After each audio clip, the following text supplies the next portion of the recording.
Chapter 1. The stone remains silent. The fires of Isengard have died to glowing embers, casting dancing shadows across the flooded ruins where once Saruman's war machine churned with malice. March 1st of the Third Age draws to its close, and the Fellowship of Companions camps in the shadow of the Tower of Orthanc, their hearts still heavy with the weight of destruction they have witnessed. Merry and Pippin sit close to the dying campfire, their eyes still wide with wonder at the fury of the Ents. The young hobbits have seen more violence in these past weeks than in all their years in the Shire combined, yet tonight something else troubles Pippin's restless mind. His gaze keeps drifting to the object wrapped in Gandalf's cloak, the dark sphere that Wormtongue hurled from the tower window in his master's final act of spite. "I can't stop thinking about it, Merry," Pippin whispers, his voice barely audible above the crackling of burning wood. The Palantir of Orthanc lies not 20 paces away, wrapped and hidden. Yet somehow Pippin feels its presence like a weight pressing against his thoughts. What did Gandalf call it? A seeing stone? What do you suppose it shows? Merry shifts uncomfortably, pulling his cloak tighter around his shoulders. Nothing good, I'd wager. Did you see how Gandalf's face went white when he looked upon it? Some things are better left alone, Pippin. But curiosity burns in the young Took like a fever.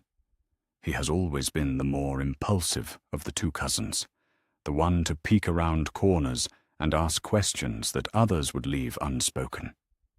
Now, as the camp settles into the quiet rhythms of rest, that same restless energy courses through him. His fingers drum against his knee as he stares at the wrapped bundle. Just one look, he murmurs to himself. What harm could there be in just one look? The thought grows stronger as the night deepens. Around him, his companions find what rest they can. Aragorn sits with his back against a broken stone, his weathered hands cleaning Andúril with practiced care, while Legolas and Gimli speak in low voices about the day's events. Gandalf appears to doze, his white robes pale in the firelight, one hand resting possessively on his staff, the other near the cloaked Palantir. Pippin knows he should sleep. The morrow will bring new challenges, new decisions that will shape the fate of Middle-earth. But sleep eludes him, driven away by the magnetic pull of forbidden knowledge. What secrets does the stone hold? What visions might it reveal of friends far away, of enemies drawing near, of the fate that awaits them all? He starts to rise, his movement careful and silent. One look, that's all. Just to satisfy this gnawing curiosity that threatens to consume him. His hand reaches toward the cloak, drawn by an almost irresistible compulsion. But then he stops. The wisdom of old Took whispers in his memory, his grandfather's voice speaking of the dangers of meddling with things beyond one's understanding. He thinks of Frodo, somewhere in the darkness with faithful Sam, bearing a burden far greater than any Took was meant to carry. He thinks of the trust Gandalf has placed in him, the friendship of Merry, the loyalty of his companions who have risked everything to protect the innocent. Pippin's hand trembles inches from the wrapped stone, and for a moment the pull is almost unbearable. The Palantir seems to call to him, promising answers to questions that plague his heart. But then he clenches his fist and draws it back, pressing it tight against his chest, where his heart hammers with the effort of resistance. No, he whispers to the darkness. Some doors should remain closed. He settles back beside Merry, who stirs slightly but does not wake. The fire burns lower, and gradually the camp falls into deeper silence. Gandalf's breathing evens into the rhythm of sleep, his guard relaxed for the first time in many hours. The Palantir lies wrapped and silent, its secrets intact. Miles away, in the darkness of his tower in Barad-dûr, Sauron sits brooding over his armies and his plans. The Nazgûl circle his fortress like fell birds, awaiting commands that will reshape the war. But the Dark Lord's eye does not pierce the shadows around Isengard this night. No small voice cries out in terror to reveal the existence of halflings. No vision shows him the true nature of his enemies, or the location of his most precious ring. In his arrogance, Sauron believes his servant Saruman still holds the Ring of Power, still bends his efforts toward delivering it to its rightful master. The Dark Lord's strategies remain unchanged, his forces positioned according to plans laid down before this crucial night.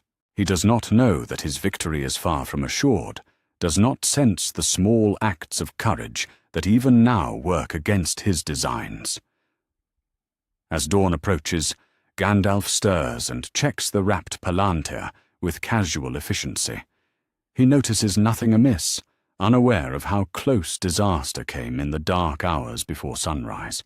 The wizard's relief at finding the stone secure is tinged with the assumption that all is as it should be. "We leave with first light," he announces as the others wake. Theoden waits in Edoras, and there is much to discuss with the King of the Mark.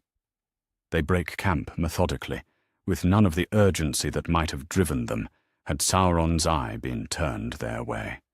Gandalf secures the palantir with careful hands, and the company begins their journey toward Edoras at an easier pace than might have been, unaware that the fate of Middle-earth has been shaped by a moment of wisdom in the darkness. Behind them, the ruined tower of Orthanc stands sentinel over the flooded plain. The destruction is complete, but somehow the very air seems lighter, as if a shadow that might have fallen has been held at bay. The birds that nest in the broken stones sing with voices unclouded by fear, and the morning mist carries no whisper of doom. In this changed world, the path ahead remains unwritten, shaped by the choice of a young hobbit to resist temptation in his darkest hour. The road to Edoras stretches before them, leading toward a destiny that neither the wise nor the mighty can foresee, a destiny that will unfold in the absence of Sauron's guiding malice, in a world where the Dark Lord remains blind to the true nature of his greatest enemies. The Age of Heroes continues, but the rules of the game have changed forever. Chapter 2. The Dark Lord's Blindness. In the shadow of Mount Doom, within the iron halls of Barad-dûr, Sauron sits upon his throne of black basalt and contemplates victory. The Dark Lord's vast consciousness stretches across Middle-earth like a spider's web, sensing the movements of armies, the whispers of kings, the fear that creeps through the hearts of his enemies. Yet for all his malice and cunning, there is one blind spot in his vision, a gap in his understanding that will prove more costly than any battlefield defeat. The palantir of Minas Ithil rests before him, its surface dark and smooth as midnight water. Through this seeing stone, he has communed with Saruman for months, weaving plans of conquest and dominion.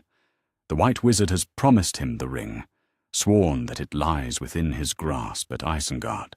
Sauron believes this still, even as the reports of his servant's defeat filter back to him through orc messengers and fell beasts. "The ring will come to me," he speaks to the darkness, his voice like the grinding of millstones. Saruman may have fallen, but he is clever. He will find a way to deliver what he has promised. The mouth of Sauron, that fell lieutenant, whose true name has been forgotten even by himself, kneels before his master's throne.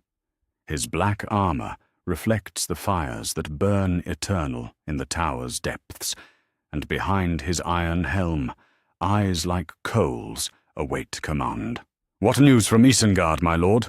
the mouth inquires, his voice hollow as wind through empty halls.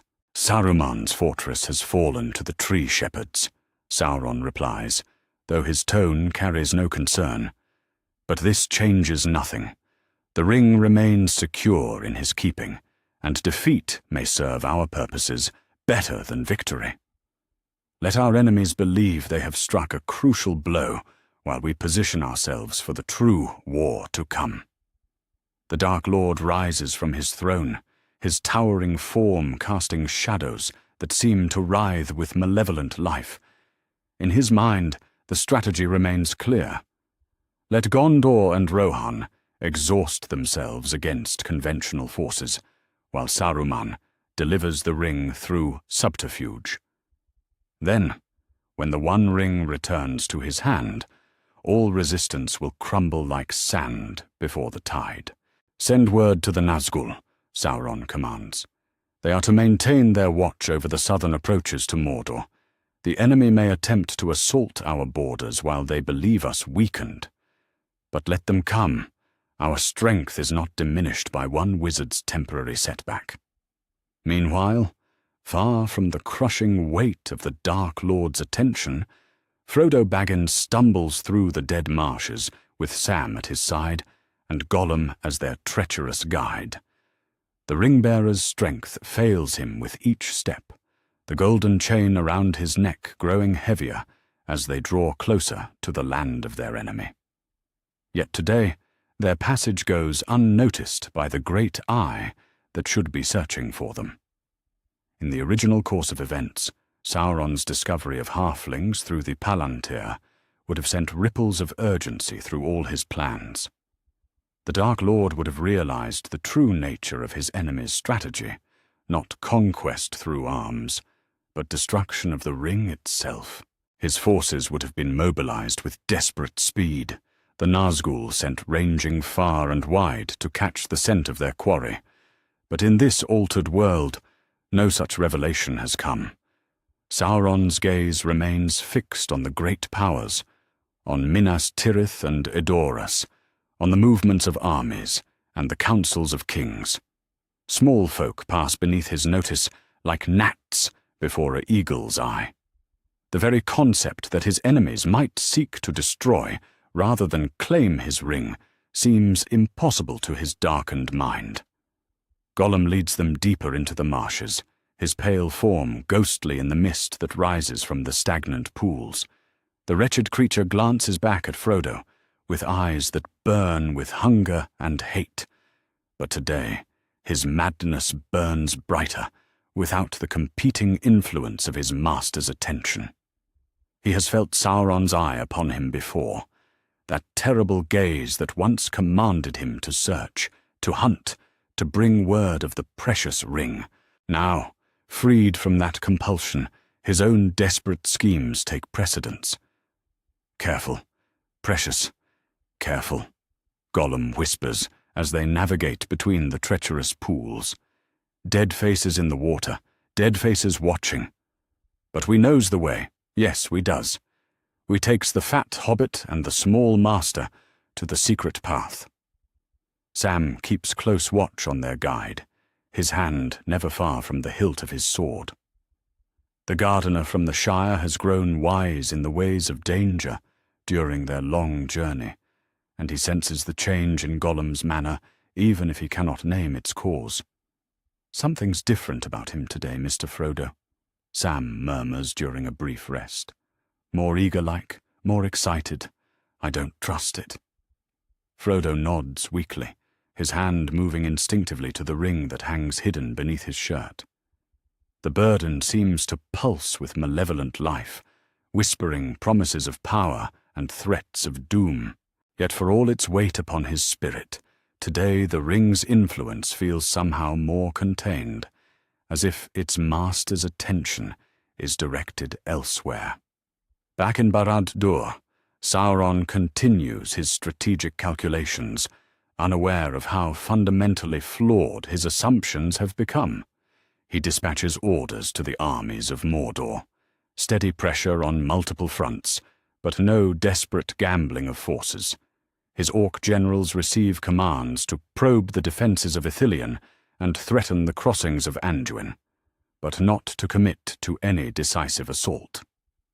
Time favors us, the Dark Lord tells his assembled captains, their forms wreathed in shadow and malice. Let them spend their strength on conventional warfare, while we prepare for the moment of ultimate victory. When the ring returns to my hand, all their efforts will have been meaningless. The Witch King of Angmar stands among the Nazgul, his crown of iron dark with ancient malice. Even he does not question his master's strategy, though a part of his fell spirit senses something amiss in the patterns of fate.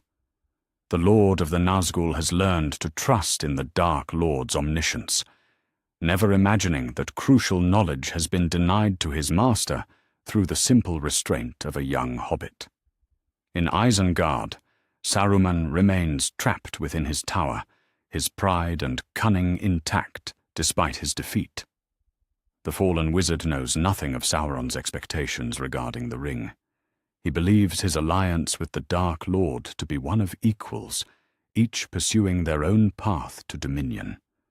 Saruman's own schemes continue to unfold even in captivity, his silver tongue still capable of weaving deceptions that might yet serve his ambitions. The White Wizard gazes out from his window at the flooded ruins below, his mind already working on plans for escape and revenge. He knows the ring has passed beyond his reach, carried by the halfling toward the very fires of Mount Doom, but he has not shared this knowledge with his supposed ally. In Saruman's arrogance, he believes he can still turn events to his advantage, perhaps playing both sides against each other until opportunity presents itself. "You think me beaten," he speaks to the empty air, his voice still rich with power despite his circumstances. But the game is not yet finished. There are moves yet to be made, pieces still in play. The ring may elude my grasp, but there are other paths to power for one who knows how to walk them. Thus do the great powers of Middle-earth move like blind men in the dark, each acting according to incomplete knowledge and flawed assumptions. Sauron prepares for a conventional war, while his greatest enemy slips past his notice. Saruman plots from his prison, unaware that his ally expects him to deliver salvation. And in the dead marshes, 3 small figures continue their impossible journey, protected by the very ignorance of their most terrible foe. The absence of a single moment, Pippin's restraint in the darkness beside Orthanc, ripples outward through the streams of time and chance like a stone cast into still water. What was meant to be Sauron's advantage has become his greatest weakness, though none yet realize the magnitude of this change. As the second day after Isengard's fall draws to its close, the pieces remain in motion across the board of Middle-earth. But the rules of the game have changed in ways that neither the wise nor the mighty can yet comprehend. In this altered world, the fate of all free peoples hangs upon the courage of the small and the blindness of the great, setting the stage for a war unlike any that the chroniclers of ages have recorded. Chapter 3. The Helm's Deep Gambit. The ancient fortress of Helm's Deep stands defiant against the darkness, its stone walls carved into the living rock of the mountains, like the bones of some titanic warrior. March 4th dawns grey and cold over the deeping wall, where the last free men of Rohan prepare for a siege that will test the very foundations of their kingdom. King Theoden, freed from Saruman's malign influence by Gandalf's intervention, stands upon the ramparts and surveys the preparations with eyes that have regained their clarity, but lost none of their weariness. "How many do we face?" the king asks, his weathered hands gripping the stone battlements until his knuckles show white. Aragorn stands beside him, his keen eyes scanning the approaches to the fortress. The ranger's face is grim as he considers the intelligence gathered by their scouts. 10,000 strong, at least. perhaps more. Saruman has emptied Isengard of every orc, every Uruk-hai, every creature that can bear arms. What neither king nor ranger yet understands is how different this army is from the one that might have been. In another timeline, Sauron's urgent demands would have pulled thousands of Saruman's troops eastward toward Rohan's borders, dividing the White Wizard's forces and weakening his assault on Helm's Deep. But in this altered world, no such demands have come. Saruman's full military might marches undivided toward the ancient stronghold, bringing with it a tide of destruction that threatens to overwhelm all resistance. Legolas moves like a wraith along the wall, his elven senses attuned to every sound and movement in the darkness beyond. The elf prince has counted the enemy torches, estimated the size of the host by the thunder of their marching feet, and what he has seen fills him with dread. "There are too many," he tells Gimli quietly, his normally steady voice touched with concern. "Even with the strength of stone and the courage of men, I fear this fortress cannot hold against such numbers." The dwarf adjusts his grip on his axe and spits into the darkness. "Then we'll make them pay for every inch, elf. Let them come and taste dwarf steel. They'll find it sharp enough." But even Gimli's bold words cannot mask the reality they all face. The defenders of Helm's Deep number barely 800, old men, young boys and warriors whose best years of fighting may be behind them. Against them comes a host bred for war, equipped with ladders and siege towers, armed with weapons forged in the fires of Isengard's furnaces. As night falls, the first sounds of the approaching army echo across the deeping coombe. The rhythmic crash of 10,000 feet, marching in unison, shakes the very ground, and the defenders feel their hearts quail despite their determination. Torches appear in the darkness, like fallen stars, growing in number until they seem to fill the entire valley with malevolent light. Theoden draws his sword, the ancient blade singing as it clears the scabbard. The sound carries along the wall, and other weapons follow. The whisper of steel, the creak of bowstrings, the rattle of mail as men prepare for battle. "Sons of Rohan," the king calls, his voice carrying clearly in the cold air. "Tonight we fight not just for our lives, but for the lives of all who cannot fight for themselves. Behind us lie the women and children of Edoras, the farms and fields where our people have dwelt in peace for generations uncounted. Before us comes an evil that would see all of that destroyed. Will you stand with me?" The roar that answers him echoes from the walls and seems to shake the very mountains. But courage alone cannot multiply their numbers or strengthen their walls against what is coming. The assault begins before midnight, and it comes with a ferocity that surpasses even Aragorn's darkest expectations. Uruk-hai swarm against the deeping wall like ants, their ladders thrust up faster than the defenders can cast them down. Arrows fall like black rain from the darkness, forcing the men of Rohan to crouch behind their battlements and rise only to strike.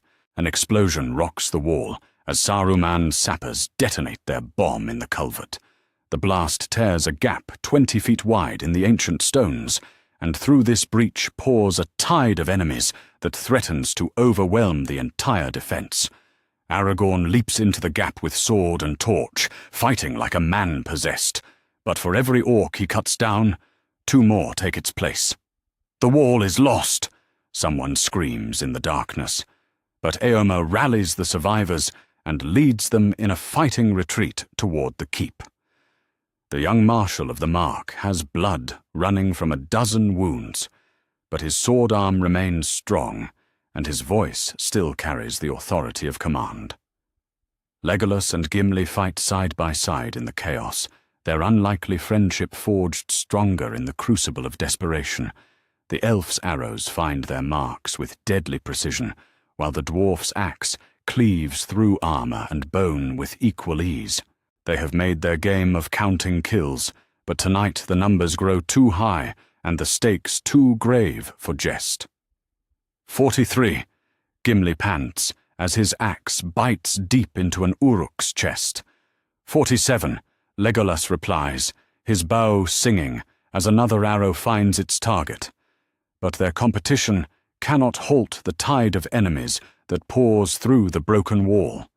The defenders fall back step by step, trading space for time, hoping against hope that dawn will bring some salvation they cannot see. In the great hall of the keep, Theoden stands ready to make his final stand. The king's armor bears the dents and scratches of fierce fighting, and his sword is dark with orc blood.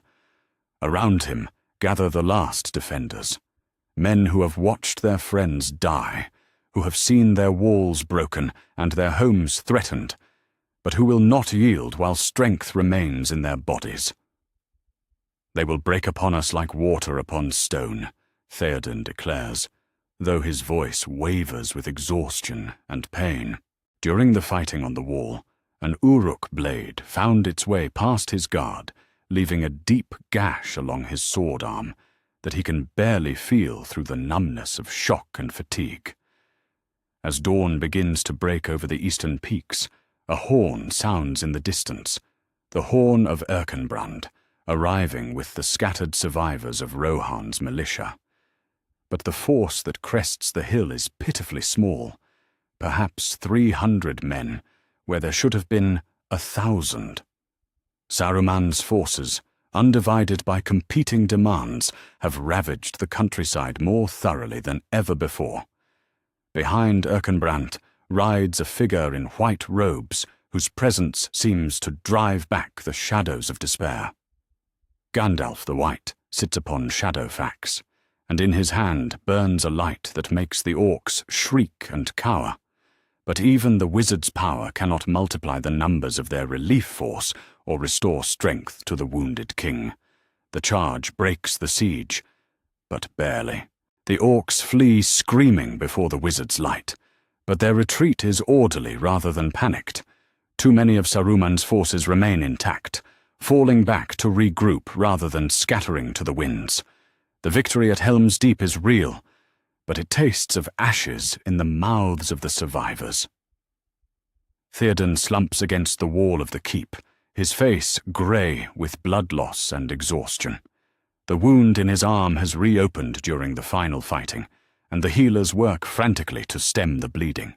The king's strength, sapped by years under Saruman's influence, and now further weakened by battle wounds, may never fully return. "We have won," he whispers, but his voice carries no joy. But at what cost? Half our men lie dead, and I fear I am not the king I was yesterday. Gandalf kneels beside the wounded king, his face grave with concern.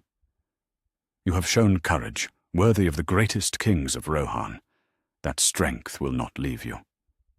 But privately, the wizard knows that this victory has cost them dearly.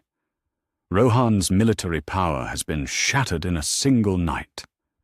The kingdom that should have been their strongest ally in the wars to come has been reduced to a shadow of its former strength, and somewhere in the distance, beyond the immediate reach of their triumph, he can sense that greater powers are stirring, unaware of how precarious the balance has become. In the aftermath of battle, as the dead are counted and the wounded tended, Legolas and Gimli sit together on the broken stones of the deeping wall. Their friendship has been tested in fire and proved true, but the cost of this knowledge weighs heavily on both their hearts. 42 for the elf, Gimli says wearily, setting aside his notched axe. And 42 for the dwarf, Legolas replies, though neither takes pleasure in the tally. A tie, my friend. Perhaps that is fitting. They look out over the field where so many have fallen, and both understand that this is only the beginning. The real war lies ahead, and they have already paid a price in blood and strength that may prove too dear for final victory. The road before them leads toward darkness, and they cannot see its end. Chapter 4.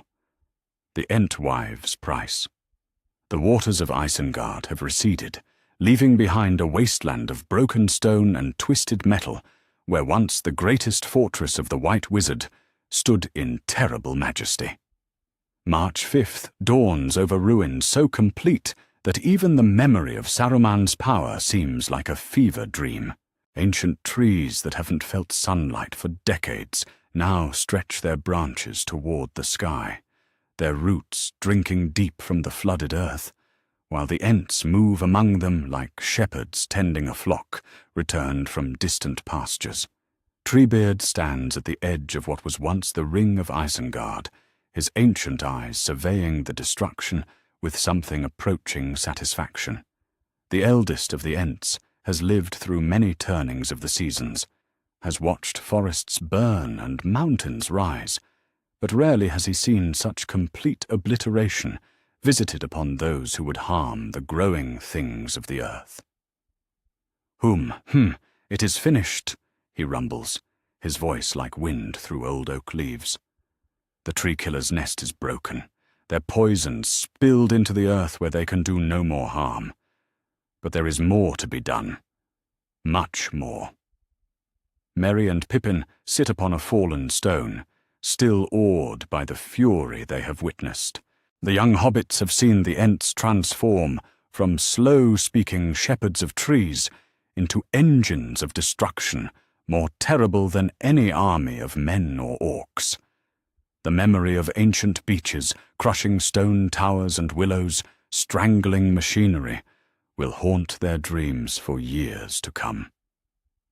I never imagined they could move so fast, Merry whispers, his voice filled with wonder and not a little fear.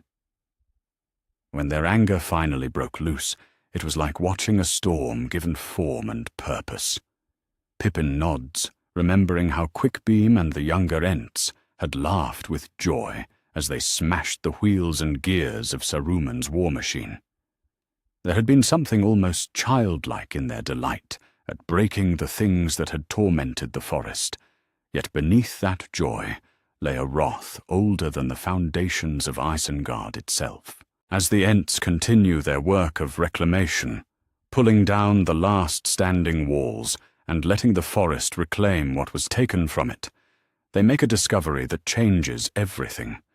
Deep beneath what was once Saruman's armory, where the roots of an ancient elm have broken through the cellar walls, they find chambers that the White Wizard had thought lost to time and flood. Quickbeam is the first to enter these forgotten vaults, his hasty nature overcoming the caution that usually marks his kind. What he finds there sends him racing back to Treebeard with speed that would astonish those who think of Ents as slow and deliberate creatures. "Eldest!" Quickbeam calls, his voice high and urgent in the way of young trees caught in a windstorm. "Come quickly. We have found them. We have found proof of what became of the Entwives."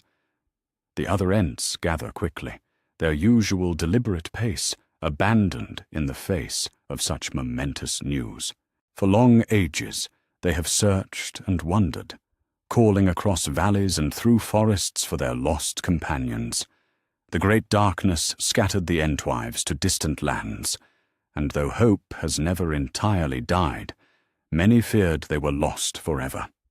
Treebeard descends into the vault with careful steps, his great form barely fitting through the stone passages that Saruman's servants once used for storage. What he sees there fills him with a rage deeper and more lasting than any he felt toward mere tree-cutting.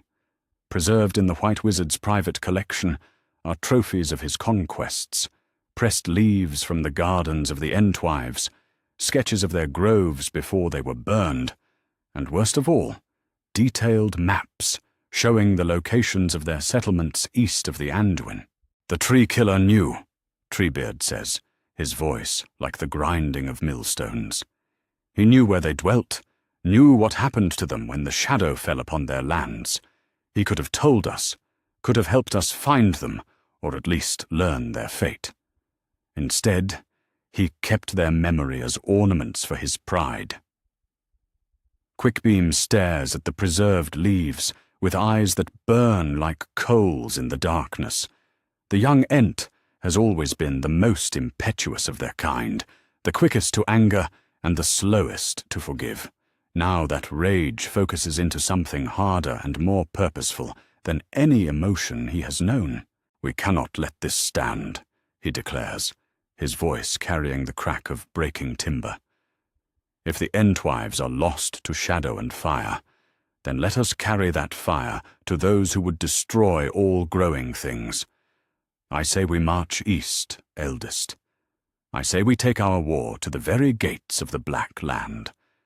Other young Ents take up the cry, their voices joining in a harmony that makes the very ground tremble. The grief of ages mingles with fresh anger, and the usually peaceful shepherds of the forest speak of war with voices like storm winds.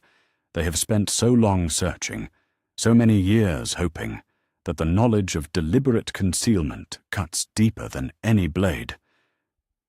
Treebeard raises one massive hand, and slowly the voices still.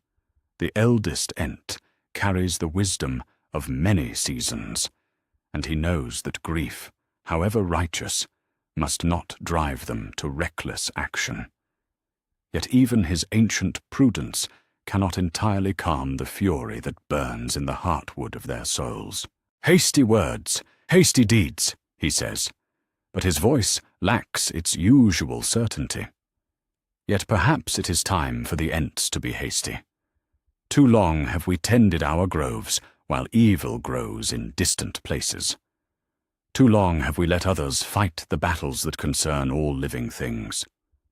As they debate among themselves in the slow fashion of their kind, though with more passion than has been heard in Fangorn for many years, Gandalf arrives at the gates of Isengard, mounted upon Shadowfax. The wizard has ridden hard from Helm's Deep, driven by an urgency he cannot fully name. The sight that greets him, Ents in council, with voices raised in something approaching martial fervor, confirms his worst fears about how this altered timeline is unfolding. "My old friends," Gandalf calls as he approaches their gathering, his white robes brilliant in the morning sun. "I bring news from Helm's Deep, both grim and hopeful. But first, tell me what has stirred such passion among the shepherds of the forest." Treebeard explains their discovery, his deep voice heavy with the weight of ancient sorrow. As he speaks, Gandalf's face grows grave, for he recognizes the dangerous path that grief and rage together can carve through the hearts of even the wisest beings. "Your anger is justified," the wizard says carefully. "Saruman's deceptions run deeper than any of us suspected. But I urge you to consider your course carefully. The enemy we face is cunning beyond measure, and he would delight to turn your righteousness into a weapon against all you seek to protect." Quickbeam steps forward, his young face set with determination.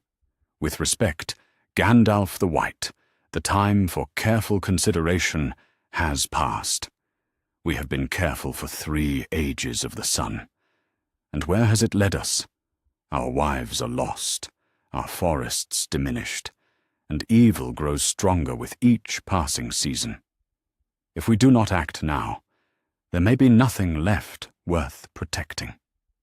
The debate continues as the sun climbs higher, and gradually a consensus emerges among the Ents.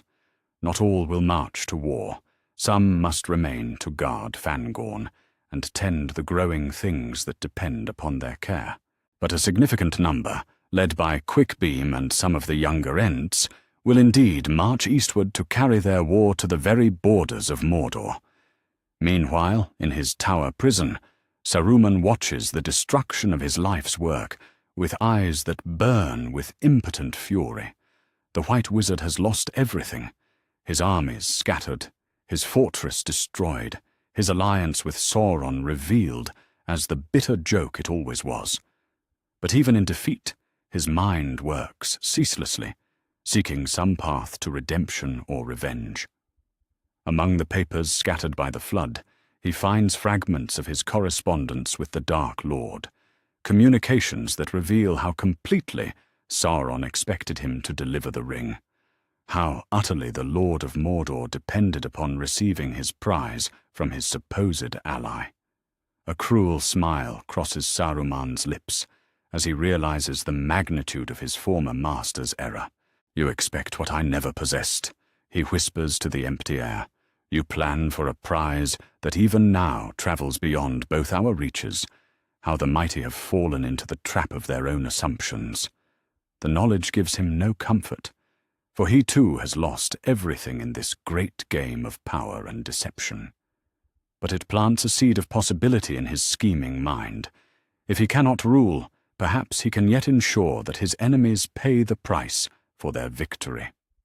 As evening falls over the ruins of Isengard, Merry and Pippin witness the departure of the war-band Ents.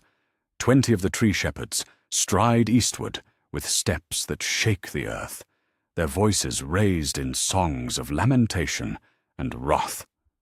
The hobbits have never heard such music before, ancient melodies that speak of loss and determination, of love that endures beyond death, and anger that burns brighter than forge fire. "They're magnificent and terrible," Pippin says softly, watching the Ents disappear into the gathering dusk. "I pity any orc that stands in their path." Merry nods, but his face is troubled. "I fear for them too, Pippin. Anger can make even the wise do foolish things, and there are powers in the east that even the Ents might not be able to face." Above them in his tower, Saruman watches the same departure with very different thoughts. The march of the Ents represents chaos, disruption of the careful plans that both he and Sauron have laid. In chaos, a clever mind might find opportunity, and Saruman's mind remains sharp despite his reduced circumstances. The pieces on the board are moving in ways that none of the great powers anticipated, set in motion by a small act of wisdom in the darkness beside Orthanc. The Ents march to war, Saruman plots in his prison, and somewhere in the distance, greater powers stir without understanding how fundamentally the game has changed. The price of the Entwives' loss has been paid in full, but the cost of vengeance may prove higher still. Chapter 5. The Steward's Desperation. The white tower of Ecthelaon rises like a bone spear thrust toward the grey sky, its pale stones reflecting the uncertain light of dawn on March 8th, 3019 of the Third Age. Within the tower hall, Denethor II sits upon the chair of the steward, his weathered hands gripping the arms of his seat until his knuckles show white as the marble beneath his feet. Before him spreads a collection of reports that would break the spirit of a lesser man, intelligence gathered by his far-seeing eyes, and the swift riders of Gondor, that tells of an enemy's strength beyond all reckoning. 80,000 from Minas Morgul, he reads aloud, his voice hollow in the vast chamber. 50,000 from the Black Gate, 30,000 Southrons with Mumakil beyond counting, and these are only the vanguards. His grey eyes, once keen as those of the great kings of old, now burn with a fever that speaks of a mind pushed beyond its limits. Captain Hurin of the Keys stands before the steward's chair, his face grim with the weight of the news he bears. The veteran soldier has served 3 stewards in his lifetime, but never has he seen Denethor so altered by the burden of leadership. The man who once matched wits with Gandalf the Grey and looked upon the Dark Lord's servants without flinching, now seems aged beyond his years, worn thin by knowledge that offers no hope. "My lord," Hurin says carefully, "the reports from our scouts may be inflated by fear. Even the Dark Lord cannot field such numbers without—" "Without what?" Denethor interrupts, his voice sharp as a blade, without overextending himself, without leaving some weakness we might exploit. He rises from his chair with sudden violence, striding to the great window that looks east toward the shadow-shrouded lands. I have looked into the fire, Captain. I have seen with eyes that pierce the darkness. There is no weakness. There is no hope. The steward's use of the Palantir of Minas Tirith has become an obsession in recent days, though he speaks of it to none, save in these cryptic references. What Denethor has seen in that seeing stone has shattered something fundamental in his spirit. Visions of armies vast beyond description, of a dark lord whose attention has not been divided by foolish gambles or premature attacks, of defeat that seems as inevitable as the turning of the seasons. In the original timeline, Sauron's hasty assault on Minas Tirith would have revealed desperation beneath his power, a reaching beyond his strength that wise men might recognize and exploit. But in this altered world, the Dark Lord moves with terrible patience, his forces positioned with strategic brilliance that leaves no opening for hope. A messenger enters the hall, his livery bearing the silver swan of Dol Amroth. Prince Imrahil follows close behind, his sea-grey cloak still damp with the spray of his swift journey up the Anduin.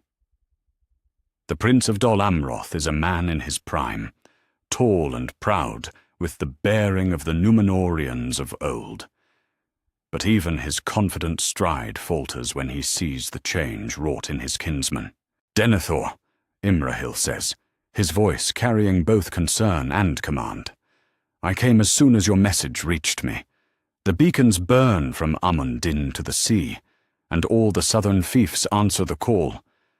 But tell me truly, how dark is the hour?" The steward turns from the window, and Imrahil is shocked to see how the flames have hollowed his features, how the weight of impossible knowledge has bent his proud shoulders. "Darker than you know, cousin. Darker than any of us imagined when we spoke brave words about the valor of Gondor and the strength of our walls." Denethor moves to the great map table that dominates the center of the hall, its surface covered with tokens that mark the movement of armies, like pieces in some cosmic game of chess. With trembling fingers, he indicates the positions of Sauron's forces, each marker representing thousands of enemies converging on the White City. "They come from every direction," he says, his voice barely above a whisper. "The Morgul host moves through Ithilien, burning as they come. The Southrons march up the great road with oliphants that shake the earth. From the Black Gate comes the main force, orcs and trolls and creatures that have no name in the tongues of men, and behind them all, the Nine ride forth on wings of shadow." Imrahil studies the map with the eye of an experienced commander, and what he sees confirms his worst fears. The strategic situation is hopeless by any conventional measure. Gondor's forces are outnumbered 10-1, perhaps more. The city's walls are strong, but no stone can stand forever against such overwhelming force. "What word from Rohan?" he asks, though his tone suggests he already knows the answer will bring no comfort. "Theoden lives, but barely," Denethor replies. "Their victory at Helm's Deep cost them dear. Half their fighting men dead or wounded, their king gravely injured. Even if they march to our aid, they can bring perhaps 3,000 horse. A drop of water in an ocean of blood." The Prince of Dol Amroth nods grimly. In this altered timeline, Rohan cannot serve as the decisive force it once might have been. The kingdom of the Horse Lords has won its own battle, but at such cost that it cannot now turn the tide at Minas Tirith. A commotion in the outer halls announces the arrival of another figure whose presence changes the very air of the chamber. Gandalf the White strides into the tower hall, his robes brilliant even in the grey light, his staff clicking against the marble floor with each measured step. But even the wizard's power cannot entirely dispel the shadow of despair that has settled over the room. "Lord Denethor," Gandalf says, his voice carrying the authority of one who has walked in darkness and returned. "I bring word from Helm's Deep and counsel for the trials ahead. The night is dark, but it has not yet conquered the light." Denethor's eyes burn as he turns to face the wizard. "You speak of light, Mithrandir. But I have seen the truth of our situation. I have looked into the fire and witnessed the fate that awaits us. Your hope is misplaced, your counsel worthless against such overwhelming force." The confrontation between steward and wizard crackles with tension. Gandalf recognizes the signs of a mind corrupted by the despair that the Palantir can instill, while Denethor sees only a meddling fool who refuses to acknowledge the inevitable. "Where is Faramir?" Gandalf asks, his voice sharp with concern. "Your son should be here to share in these councils." "My son," Denethor's voice breaks slightly. "Faramir holds Osgiliath with what forces remain, but the enemy presses him hard, and I fear he will not return to us. The river defences crumble, and with them dies the last hope of holding them at the Anduin." As if summoned by his father's words, horns sound from the outer gates. A small company of rangers of Ithilien rides hard through the lower circles of the city, their armor torn and bloody from running battles with the advance forces of Mordor. At their head rides Faramir, son of Denethor, his face pale with exhaustion, but his bearing still proud despite the desperate nature of his retreat. The younger son of the steward dismounts in the courtyard and climbs swiftly to the tower hall, bringing with him the smell of smoke and battle. His report, delivered in clipped military phrases, confirms the worst fears of those assembled. Osgiliath has fallen, its ancient bridges broken by catapults, hurled by creatures of shadow. The eastern shore of the Anduin belongs wholly to the enemy now. "We held them for 3 days, Faramir reports, his voice hoarse from shouting commands over the din of battle. "But their numbers were beyond counting. For every orc we slew, 2 took its place. The river runs red with blood, and still they come." Denethor embraces his surviving son with desperate intensity, as if trying to anchor himself to this one remaining piece of hope. But even Faramir's safe return cannot lift the shadow from the steward's heart. If anything, seeing his son's condition, the wounds that mark him, the weariness that bends his shoulders, only deepens his despair. "Boromir would have held the bridge," Denethor whispers, his voice breaking with grief for his elder son. "Boromir would have found a way to turn the tide.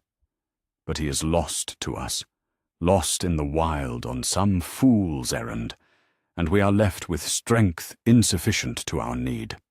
The mention of Boromir strikes like a physical blow to all present.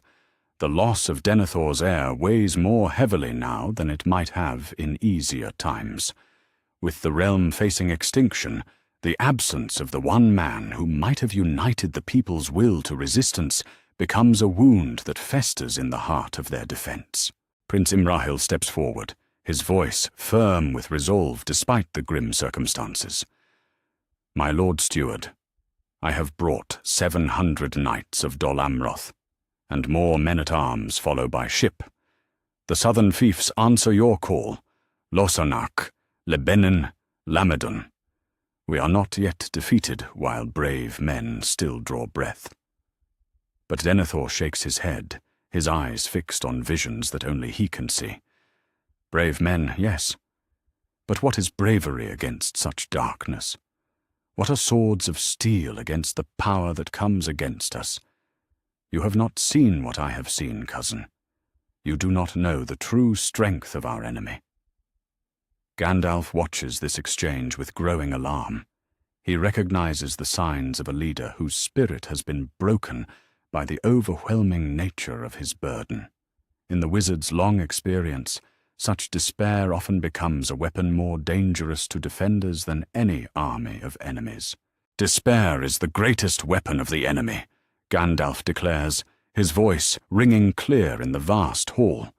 "It is his victory when brave men surrender before the battle is even fought. Hope may seem foolish in the face of such odds, but it has proved the salvation of Middle-earth more than once." The debate that follows echoes through the halls of the citadel, like the clash of arms. Denethor argues for surrender, or, at the very least, the evacuation of the city's population to safer lands in the south. Gandalf and Imrahil urge resistance, calling upon the ancient valor of Gondor, and the duty owed to all free peoples. Faramir, caught between love for his father and loyalty to his duty, struggles to find words that might bridge the growing chasm. As night falls over Minas Tirith, the great beacon atop the citadel burns bright, its flame visible for leagues in every direction. It is a call to arms and a symbol of defiance, but also perhaps a funeral pyre for the hopes of men. The city prepares for siege, but its defenders are divided in spirit even as they unite in purpose. The darkness gathers beyond the Pelennor fields, and within the white walls, the seeds of internal collapse take root in hearts already heavy with the weight of impossible odds. Chapter 6. The paths of the dead remain closed. The stone door stands before Aragorn, like a mouth opened to swallow the living, its ancient runes carved deep with warnings that have echoed through the long years since Isildur's curse fell upon the Oath-breakers. March 9th brings a grey dawn to the paths of the dead, and with it a silence so profound that even the whisper of wind through stone seems muffled and strange. The ranger who would be king stands at the threshold between the world of the living and the realm of the dead, his hand resting on the hilt of his sword, while doubt gnaws at his heart like a worm in an apple. "The way is shut," Legolas murmurs beside him, his elven senses recoiling from the wrongness that emanates from the dark passage. "It was made by those who are dead, and the dead keep it. The way is shut." Gimli shifts his grip on his axe, the dwarf's courage undaunted even by the supernatural dread that clings to this place like morning mist. "Paths are made to be walked," he growls, though his voice lacks its usual certainty. "King or no king, the dead must answer when the living have need." But Aragorn hesitates, and in that moment of uncertainty lies the seed of a failure that will echo through all the days to come. In the original course of events, desperate urgency would have driven him forward, the knowledge that Sauron's forces were even then breaking upon the defences of Minas Tirith, that every moment's delay meant more death for the innocent. That urgency would have given weight to his words, authority to his commands, power to compel even the dead to honor their ancient oaths. Now, without that pressing need, without the sense that the very fate of Middle-earth hangs upon this moment, his claim feels hollow even to his own ears. The dead sense weakness as wolves scent blood, and they do not stir from their eternal torment to answer the call of one who doubts his own worthiness. The darkness beyond the stone door remains silent and still, offering no response to the presence of Isildur's heir. Aragorn calls upon the Oathbreakers in the ancient words, his voice echoing through passages that have known no living footfall for 3,000 years. But the dead do not answer. They remain bound by their own guilt and shame, trapped in a limbo of their own making, unable to find the courage in death that they lacked in life. Hours pass, like days, as Aragorn waits at the threshold, calling upon powers that do not respond, seeking aid that will not come. The futility of his efforts weighs upon him like a physical burden, and gradually he understands that the dead will not be moved by mere words or even righteous anger. They require something more, a deed of such desperate courage that it might inspire even the cowardly dead to remember their honor. As the day wanes toward evening, the sound of hoofbeats echoes from the valley below. A small company rides hard through the fading light, their banners bearing the Star of Elendil and the Tree of Gondor. At their head rides Elrond half-elven, his ageless face grave with portents and dire news, while beside him come his twin sons, Elladan and Elrohir, their elvish mail gleaming silver in the twilight. "Aragorn!" Elrond calls as he dismounts, his voice carrying both relief and urgency. "I bring you that which was promised, and news that may change all our plans." The Lord of Rivendell bears a sword wrapped in rich cloth, its blade reforged from the shards of Narsil that broke beneath Sauron's hand in the last alliance of elves and men. Andúril, flame of the west, gleams with light that seems to come from within the metal itself, a weapon worthy of a king and bright with the hope of better days. "The blade that was broken has been reforged," Elrond says formally, presenting the sword with ceremony that befits so momentous a gift. "May it serve you well in the darkness that comes upon the world." Aragorn accepts the blade with reverence, feeling its weight and balance, sensing the power that runs through steel, folded and refolded by the master smiths of Rivendell. Yet even as he draws the sword and feels its rightness in his hand, the news that Elrond bears dampens the joy of this moment. "The enemy moves on multiple fronts," the Elf Lord reports, his face shadowed with concern. "His forces are not divided as we had hoped, but march with purpose toward Minas Tirith. The corsairs of Umbar sail up the Anduin with 50 ships, while the Southrons bring their Mumakil by the Great Road. Most grave of all, Arwen has looked into the mirror of Galadriel, and what she has seen there fills even her brave heart with dread." The mention of his beloved sends a chill through Aragorn's heart deeper than any winter wind. What has she seen? Elladan steps forward, his face bearing the same grave beauty as his father, but touched with the urgency of youth. Darkness, spreading like a tide across all the lands of the west, the white city burning, its people scattered to the winds, and in all the visions she has witnessed, no path leads to victory through conventional means. She speaks of a choice that must be made, Elrohir adds, his voice heavy with the weight of prophecy. "Between the throne that calls to you and a mission that may yet save all that we hold dear, the paths before us grow fewer with each passing hour." Aragorn looks back at the stone door that has refused to yield its secrets, then at the reforged sword in his hand, and finally at the faces of his companions who have ridden so far to bring him both hope and hard choices. The weight of kingship presses upon him like a mountain, but alongside it comes a growing awareness that the crown of Gondor may be a prize too costly to pursue in these dark days. "The dead will not answer," he says simply, the admission bitter as wormwood on his tongue. Whatever hold they once had upon this realm has grown too weak to compel them from their torment.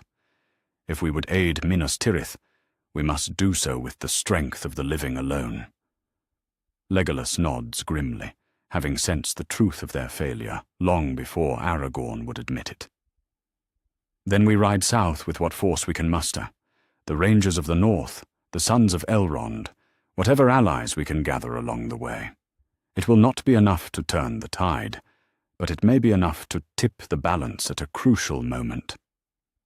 Gimli shoulders his pack with determined energy, the dwarf ready as always for action over contemplation. Better a small force that arrives than a great army that never comes. Lead on, Aragorn, son of Arathorn, and we'll follow wherever honor demands. But Elrond's expression grows even more troubled as he considers the choice before them. "There is another way," he says reluctantly. Arwen's visions show a path where you do not claim the throne at all, but instead turn your steps toward Mordor itself.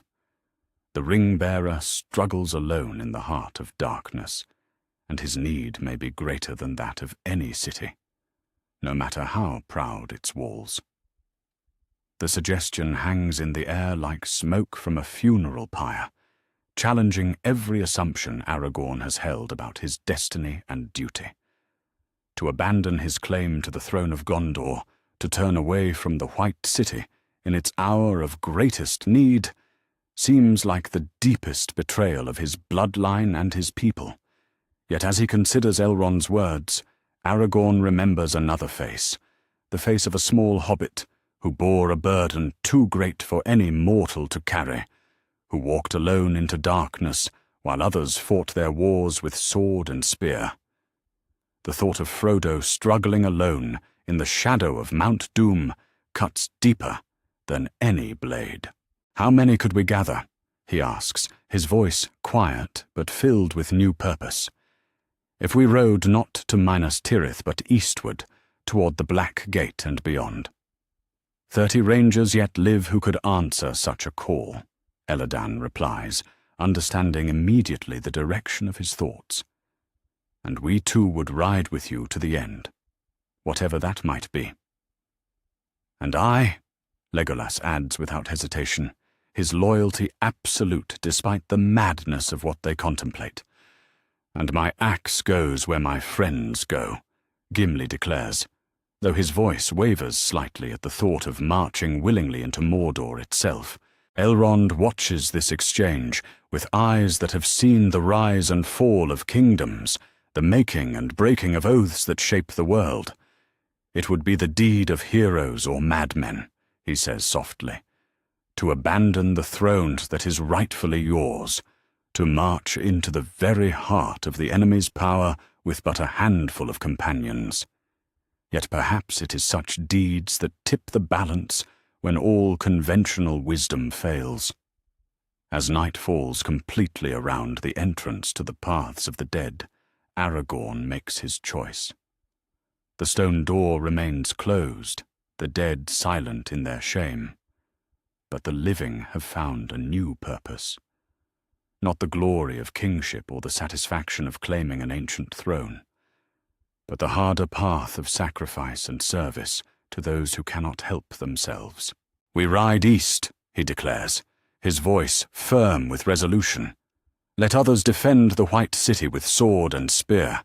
We will strike at the very heart of darkness, and perhaps in doing so, create the chance for victory that conventional war cannot provide." The small company prepares to depart as the stars wheel overhead, leaving behind the silence of the dead for the uncertain promise of a mission that may end in death, but offers the only hope of ultimate victory. The crown of Gondor remains unclaimed, but perhaps in that abandonment lies the seed of a greater triumph than any mortal king could achieve. Behind them, the paths of the dead yawn empty and desolate, their secret forever locked away.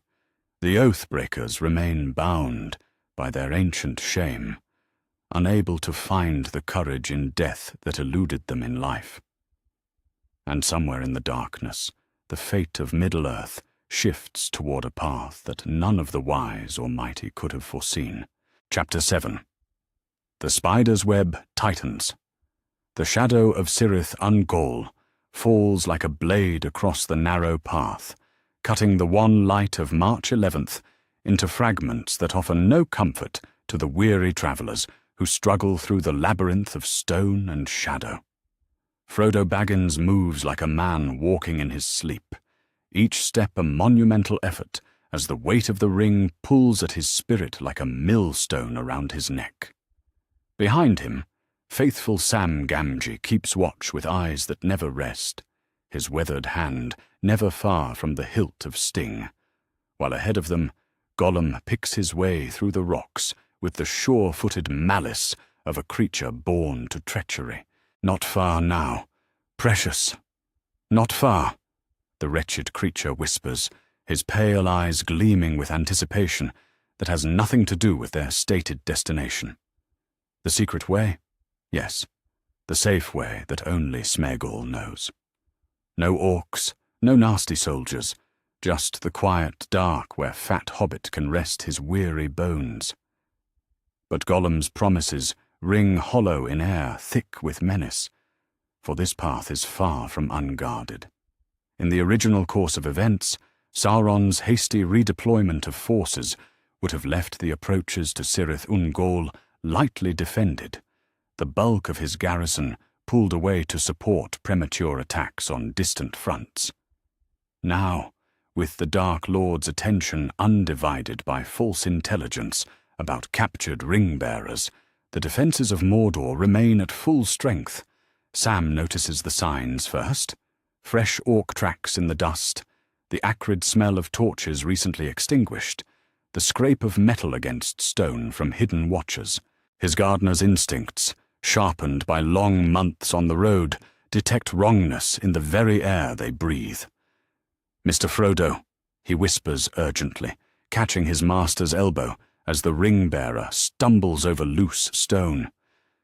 "Something's amiss here. Too many signs of the enemy about, and that creature of ours is acting stranger than usual." Frodo raises his head with effort, the simple act of focusing his attention requiring more strength than he seems to possess. The ring's weight has grown crushing as they draw closer to its place of making, and dark whispers fill his mind with visions of power and dominion that grow more seductive with each passing hour. "I can feel it, Sam," he says, his voice barely above a whisper. "The ring, it knows where we are.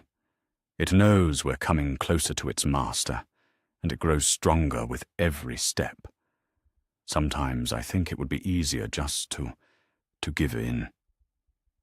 The admission strikes Sam like a physical blow, for he has seen his master's strength ebbing day by day, watched the corruption of the ring eat away at the hobbit who once tended the gardens of Bag End with such simple joy. But even as fear for Frodo's soul gnaws at his heart, the loyal gardener steels himself for whatever trials lie ahead. Ahead of them, the tunnel mouth yawns like a wound in the living rock, its darkness so complete that even their elvish rope seems to recoil from its touch. This is Torech Ungol, the spider's tunnel, where Shelob has made her lair for countless ages. But today, the ancient hunger that drives the last child of Ungoliant is not the only menace that lurks in the darkness. A dozen orc warriors crouch in the shadows near the tunnel entrance, their black mail gleaming dully in the filtered light. These are not the wild and undisciplined raiders that might have been left as token guards, but veteran soldiers of Mordor's regular army, orcs whose discipline has been hardened by years of service in the Dark Lord's legions. "Movement in the rocks above," one of them growls in the harsh tongue of Mordor. 3 figures, man-sized or smaller, could be the spies that Command warned us about. The orc captain, a scarred veteran whose promotion came through cunning as much as cruelty, raises his hand for silence. "Watch and wait. If they enter the tunnel, Shelob will deal with them. If they turn back, we take them alive for questioning. The Eye wants prisoners, not corpses." Gollum senses the danger even before his keen eyes spot the glint of weapons in the shadows, but his treacherous heart remains fixed on the plan he has nurtured through long weeks of false service. The ring calls to him with a voice like honey and poison combined, promising that soon, very soon, his precious will return to its rightful master. "Come, come," he urges, his voice tight with barely contained excitement. "Into the tunnel, away from prying eyes. Safe in the dark, yes, precious. Safe where nasty lights cannot hurt us." But Sam's suspicions have crystallized into certainty, and the gardener's courage burns bright against the gathering darkness. "No, Mr. Frodo," he says firmly, placing himself between his master and the tunnel mouth. This feels wrong, all of it. That creature's leading us into a trap. I'll stake my life on it. The confrontation that follows plays out in whispers and desperate gestures, three figures locked in a tableau of mistrust and mounting desperation, while unseen enemies close in around them. Frodo, weakened by the ring's influence and the grinding fatigue of their endless journey, wavers between Sam's loyal concern and Gollum's seductive promises of an easy path. "The tunnel is the only way," Gollum insists, his voice taking on the wheedling tone he uses when his patience grows thin. "All other paths lead to certain death, to orcs and Nazgul and tortures worse than Sméagol can describe. Trust Sméagol, precious. Trust poor Sméagol, who only wants to help." In the end, exhaustion and the ring's malign influence tip the balance. Frodo nods slowly, his will too eroded to resist the path of least apparent resistance. "We go through the tunnel," he whispers, and Sam's heart sinks like a stone in dark water.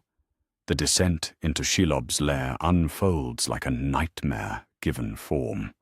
The tunnel walls close in around them, slick with moisture and the residue of ancient meals, while somewhere in the darkness ahead, a presence stirs that has known no equal in malice since the elder days. But tonight, the spider is not alone in her domain.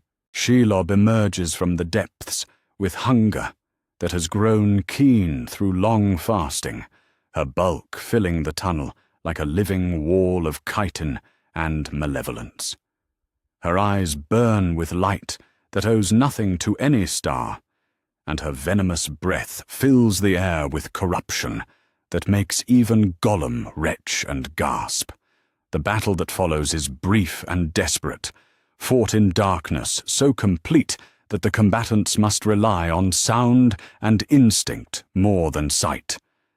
Sam's blade finds its mark more than once, but Shelob's hide is thick and her fury magnificent in its intensity. When the spider's stinger finally finds its target, Frodo crumples without a sound, his still form wrapped in webbing that gleams like silver chain. But Gollum's betrayal comes too late to serve his purpose. For even as he grapples with Sam for possession of the ring, the sound of their struggle echoes through passages that are no longer empty. Orc voices ring out in harsh coordination, and the clatter of armed feet on stone announces the arrival of reinforcements that should never have been there. "The tunnel's blocked!" shouts the orc captain as his warriors pour into Shelob's lair, their torches driving back shadows that have hidden secrets for millennia. "Pin them against the spider and take them alive. The Eye will want to question any who dare approach the pass." Sam fights like a creature possessed, his blade singing as it cuts down orc after orc. But for every enemy that falls, two more take his place. The garrison of Cirith Ungol has been reinforced rather than depleted, and their coordinated assault leaves no room for the miraculous escapes that might have been possible in other circumstances. When the nets finally drag him down, Sam's last sight is of Frodo's still form being carried away into darkness, while Gollum slinks off into shadows that offer no sanctuary from the vengeance that will surely follow. The ring has passed into enemy hands, and with it goes the last hope of destroying the source of Sauron's power. The tower of Cirith Ungol rises above the pass, like a sword thrust into the sky, its ancient stones black with malice and age. Within its walls, Frodo awakens to find himself bound with chains that burn like fire against his skin, while around him orc guards maintain a vigilance that speaks of orders direct from the Dark Tower itself. The ring hangs heavy around his neck, but now its weight seems almost comforting compared to the despair that fills his heart. He has failed in the most important task ever entrusted to mortal hands, and through his failure, the darkness will spread unchecked across all the lands of the West. Captain Shagrat paces before his prisoner with predatory satisfaction, the orc's scarred features twisted into a grin that promises long hours of agony to come. "So this is the mighty ring-bearer," he sneers, his voice like rusted iron scraping against stone. "Doesn't look like much, does he, lads? Still, the Eye will be pleased to have him in hand at last." In the dungeons below, Sam awakens to find himself chained in darkness, his faithful heart breaking with the knowledge that he has failed his master when the need was greatest. The sound of orc laughter echoes through the stone walls, and with it comes the terrible certainty that all their sacrifices have been in vain. The web has closed around them at last, and in its center sits the spider of the dark tower, waiting to devour all that they hold dear. The road to Mount Doom has become a path to certain doom, and the last hope of Middle-earth gutters like a candle in the wind. Above them, the Eye of Sauron turns its lidless gaze toward the tower of Cirith Ungol, and for the first time in an age, the Dark Lord smiles. The ring comes home at last, and with it comes the final victory that will remake the world in shadow and fear. Chapter 8. The Battle of Pelennor Fields, a Pyrrhic Defense. The dawn of March 15th breaks grey and terrible over the Pelennor Fields, revealing a sight that would have broken the hearts of kings in easier times. From the walls of Minas Tirith to the river Anduin, the green fields that once fed the White City lie covered with the banners of Mordor, a sea of black and red that stretches beyond the horizon like a plague upon the earth. 150,000 enemies have gathered before the gates of Gondor's capital, their numbers swollen by every orc, troll, and creature of darkness that Sauron can muster without the strategic errors that might have divided his attention. Upon the walls of the great city, Prince Imrahil stands beside the battlements, where his ancestors once watched for the return of kings, his sea-grey eyes taking measure of the doom that approaches. The Lord of Dol Amroth has seen many battles in his years of service, but never has he faced odds so overwhelming or desperate. Behind him, the 7,000 men who remain to defend the greatest city of the West prepare for what may well be their final hour. "They mean to break us with the weight of numbers alone," he says to Captain Beregond, who stands ready with the guard of the citadel. "No subtlety, no clever stratagems, just wave after wave, until our strength fails and our walls are overrun."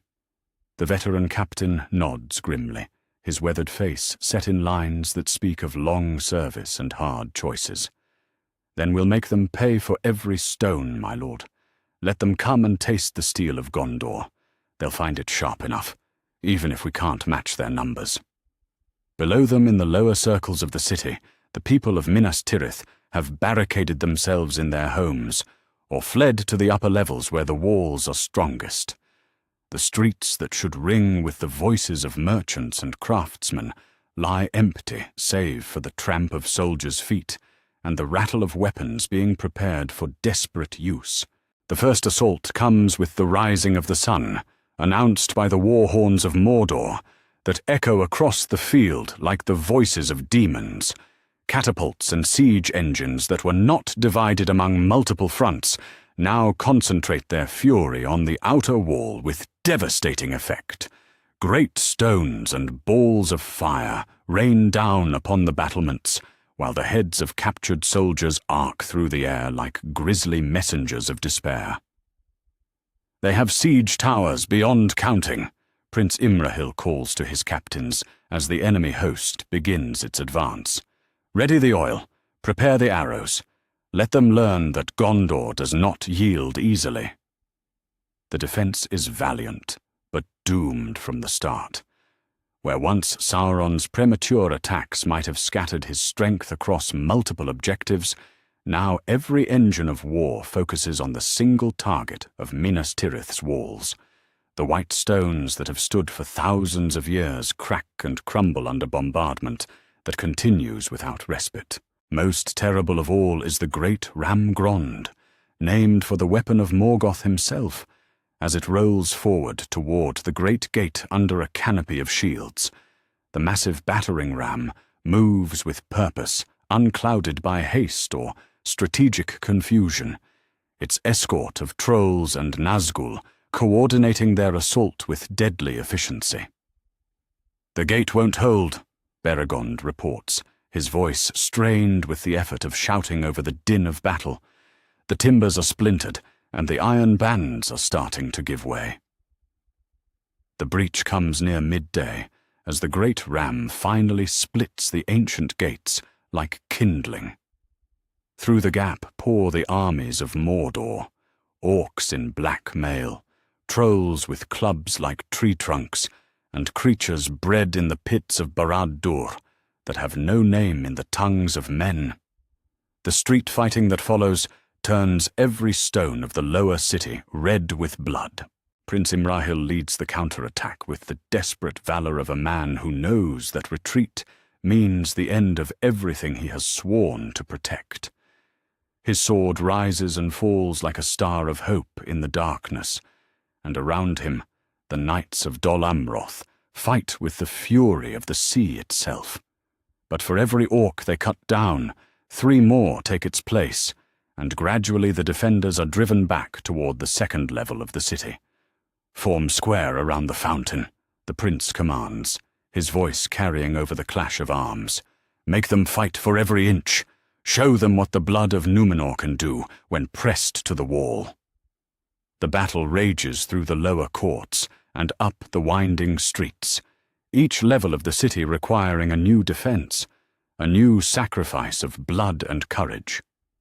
The men of Gondor fight like heroes from the songs of old, but heroism alone cannot multiply their numbers or strengthen their failing arms. As the afternoon wears toward evening, a new horn sounds from the north, the horn of Rohan, carried by riders whose mounts foam at the mouth from desperate riding. But when Theoden King crests the ridge with his Rohirrim behind him, even the sight of their ancient allies brings little hope to the defenders.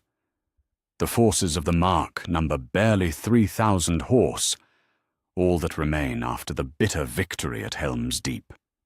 Their king rides at their head, but his armor bears the stains of blood that has not fully healed, and his bearing speaks of strength sapped by wounds that have not fully mended. The charge that follows is glorious and doomed in equal measure. "Arise, arise, riders of Theoden," the king calls, his voice cracking with pain and exhaustion. "Spear shall be shaken, shield be splintered.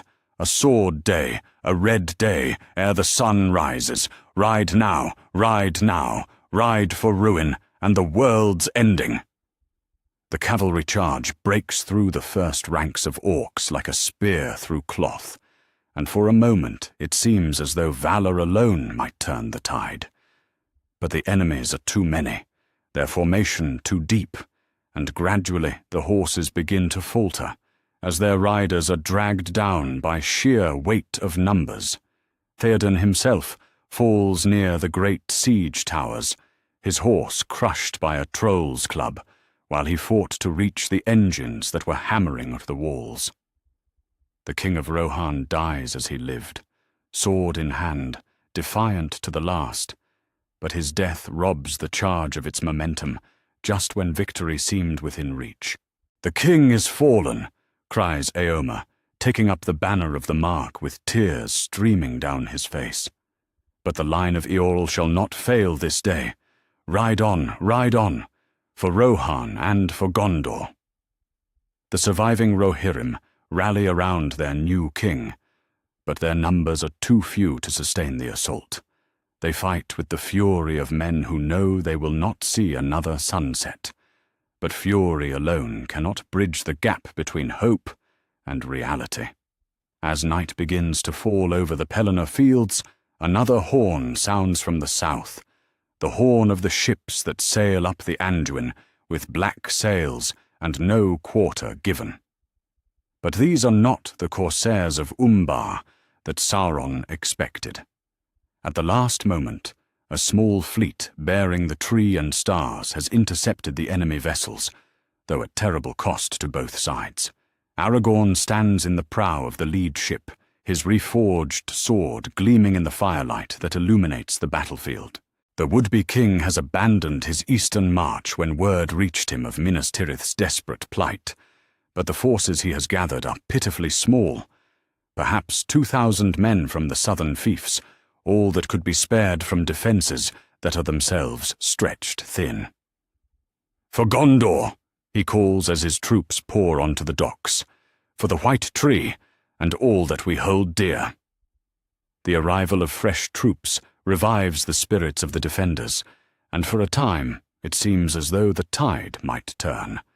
Aragorn fights with the skill of a ranger and the authority of a king, while around him the men of the southern fiefs prove their worth in blood and steel. But even these reinforcements cannot overcome the basic mathematics of the siege. Too few defenders against too many attackers. The battle that rages through the night is desperate and terrible, fought in the flickering light of burning buildings and the glow of enemy torches. Street by street, building by building, the defenders are pushed back toward the citadel, leaving behind them a city that burns like a funeral pyre. Prince Imrahil finds himself fighting back-to-back with Aragorn as dawn approaches, the two leaders of Gondor's resistance making their stand in the court of the fountain, while enemies press in from all sides. Their swords are notched and bloody, their armor dented and torn, but their resolve remains unbroken. "We've held them longer than anyone thought possible," Imrahil pants between sword strokes. "But I fear this is the end of our line.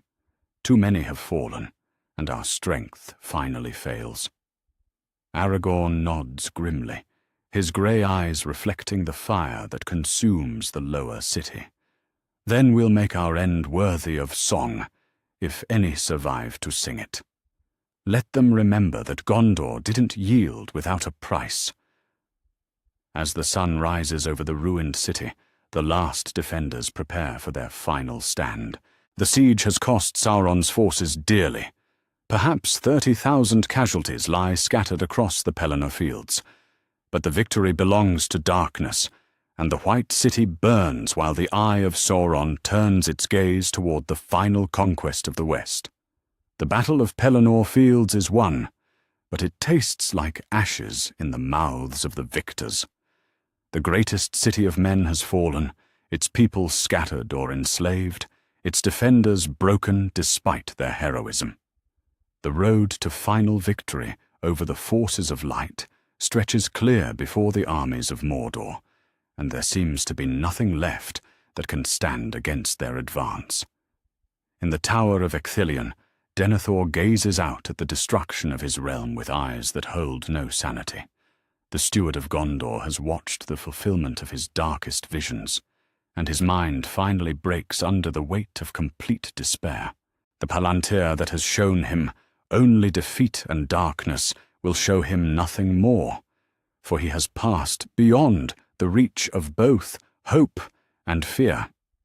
The white banners of Gondor burn in the streets below, and with them dies the last great kingdom of men in Middle-earth. Chapter 9.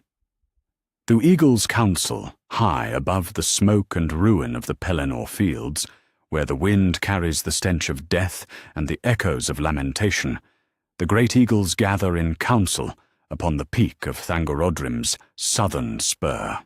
March 16th brings no relief from the darkness that has settled over Middle-earth like a funeral shroud, and even the keen eyes of the Wind Lords can find little cause for hope in the devastation spread below them.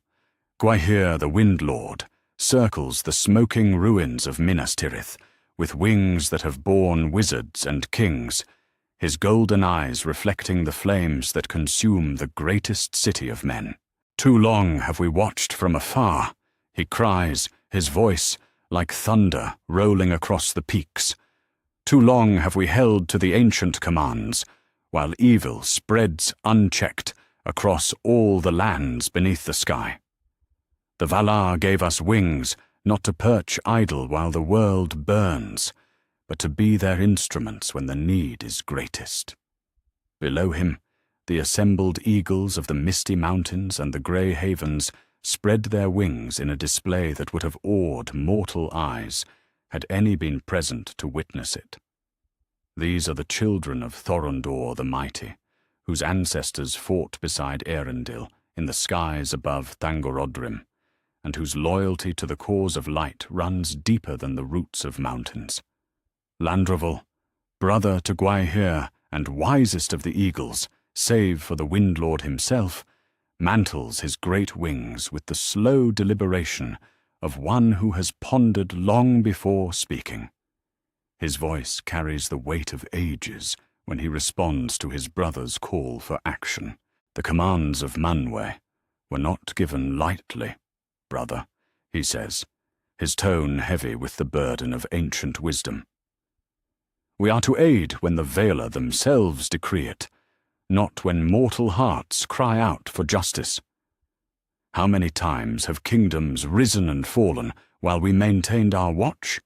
How many wars have raged while we kept to the boundaries set for us by those who see further than we? The debate that follows echoes across the peaks like the clash of storm winds, each voice raised in argument that goes to the very heart of the eagle's purpose in Middle-earth. The younger eagles, led by Meneldor the Swift, speak with passion for its immediate action, while their elders counsel patience and adherence to the ancient laws. What good are laws when there is no one left to keep them? Meneldor demands, his voice sharp as winter wind through mountain passes. I have flown over the battlefields, seen the corpses stacked like cordwood where once proud cities stood. The Ents march to certain doom, the horses of Rohan lie still upon blood-soaked earth, and in the tower of Cirith Ungol, the ring-bearer awaits a fate that will doom us all. This last revelation strikes the council like a lightning bolt, for few among the eagles knew of the hobbit's capture. Meneldor's intelligence, gathered through swift flights over enemy territory, paints a picture darker than any had imagined.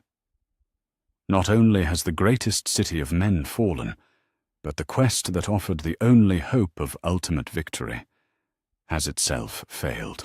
You have seen the halflings, Gwaihir asks, his voice tight with sudden urgency. You have confirmed their fate with your own eyes?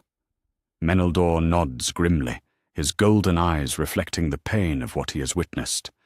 Both are held in the tower of Cirith Ungol under heavy guard. The smaller one fights still. I saw him break free of his chains twice, only to be recaptured. But the ring-bearer fades even as I speak. The burden has broken something vital in his spirit, and I fear that soon there will be nothing left to rescue. The news falls upon the council like a stone cast into still water, its implications rippling outward to touch every hope they have nurtured for the defeat of the Dark Lord.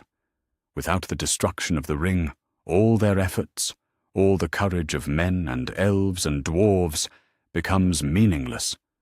Sauron's victory will be complete and permanent, lasting until the breaking of the world. As the eagles struggle with this darkest of tidings, another voice joins their council. Not the cry of a raptor, but the deeper tones of one who speaks for all the growing things of Middle-earth. Radagast the Brown arrives upon wings not his own, carried by a pair of great ravens, whose black feathers gleam with intelligence beyond that of mere birds. The Ents send word through root and branch, the wizard announces without preamble, his voice hoarse from long days of desperate travel. 20 march already toward the Black Gate, while twice that number mass in the ruins of Isengard. The trees themselves cry out for vengeance, and even my influence can barely restrain them from acts of utter folly. The brown wizard's appearance among them serves as a stark reminder of how far the situation has deteriorated. Radagast has always been the most reluctant of the Astari to involve himself in the wars of speaking peoples, preferring the company of beasts and birds to the councils of kings. That he comes now, bearing pleas for aid, speaks to the truly desperate nature of their circumstances. "What would you have us do?" Landroval asks, though his tone suggests he already knows the answer will trouble him greatly. "We are not gods, to rewrite the patterns of fate according to our will. Even if we were to act, what could wings and talons accomplish against the assembled might of Mordor?" Radagast fixes the great eagle with eyes that burn with an inner fire, the same light that once shone in the trees of Valinor before the world knew darkness. You could carry hope where hope has failed. You could bear rescue to those who have given all in service to the light. And perhaps you could carry a message to those who have the power to change all our fates. The wizard speaks then of possibilities that make even the bold hearts of the eagles quail, of a desperate flight to Mount Doom itself, where the fires that forged the ring still burn with power to unmake it. The plan is madness by any rational measure, but in times when reason has failed, madness may be the only path to salvation. "It would mean the end of our neutrality," Gwaihir says slowly, weighing each word like precious gold. "Once we act directly in the affairs of Middle-earth, we can never again claim the protection of ancient law. Some among us would surely perish, and those who survive would bear the weight of that choice for all the long years to come." The debate that follows lasts until the stars wheel overhead, each eagle wrestling with the choice between duty and action, between the safety of tradition and the desperate gamble that might yet preserve what they hold most dear. In the end, the decision splits the great birds as Radagast predicted it would. Landroval and the eldest of the eagles choose to maintain their ancient watch, holding true to the commands of the Valar, regardless of the cost. They will remain in the high places, ready to serve if called by powers greater than themselves, but unwilling to act on mortal imperatives alone. But Gwaihir and Meneldor, along with a dozen of the younger, fiercer eagles, spread their wings for a flight that may well be their last. They have chosen action over safety, hope over certainty, and the possibility of redemption over the guarantee of their own preservation. "We fly at dawn," Gwaihir announces, his voice ringing across the peaks like a battle cry. "Let those who would join us prepare for the longest flight of our lives. We go to Mount Doom, to the heart of the enemy's power, and there we will either find victory or die in the attempt."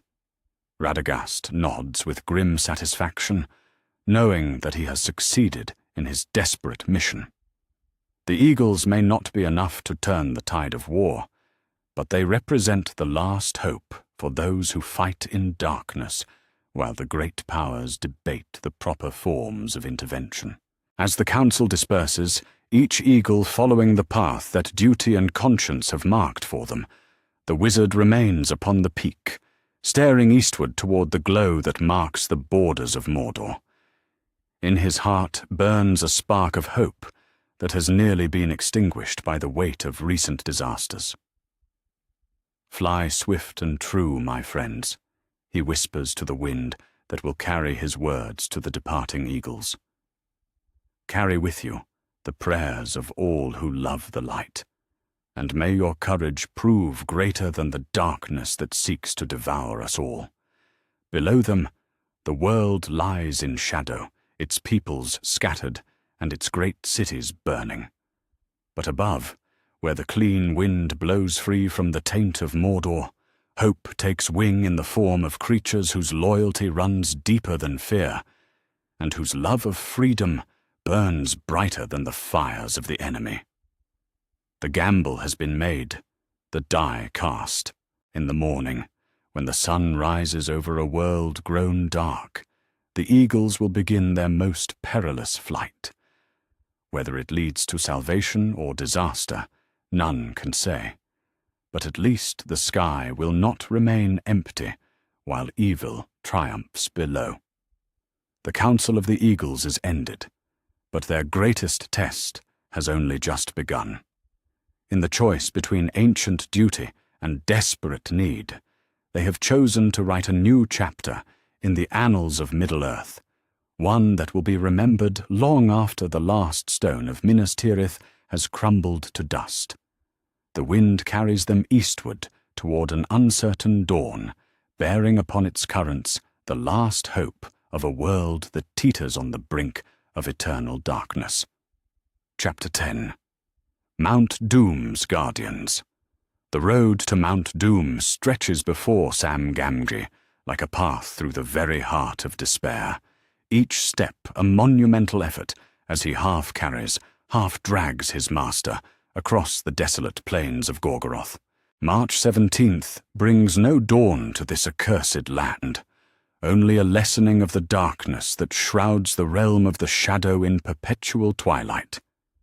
Behind them, the tower of Cirith Ungol burns like a torch against the black sky, the funeral pyre of their escape, bought with the blood of orcs who fell upon each other in the chaos that followed Sauron's summons to war.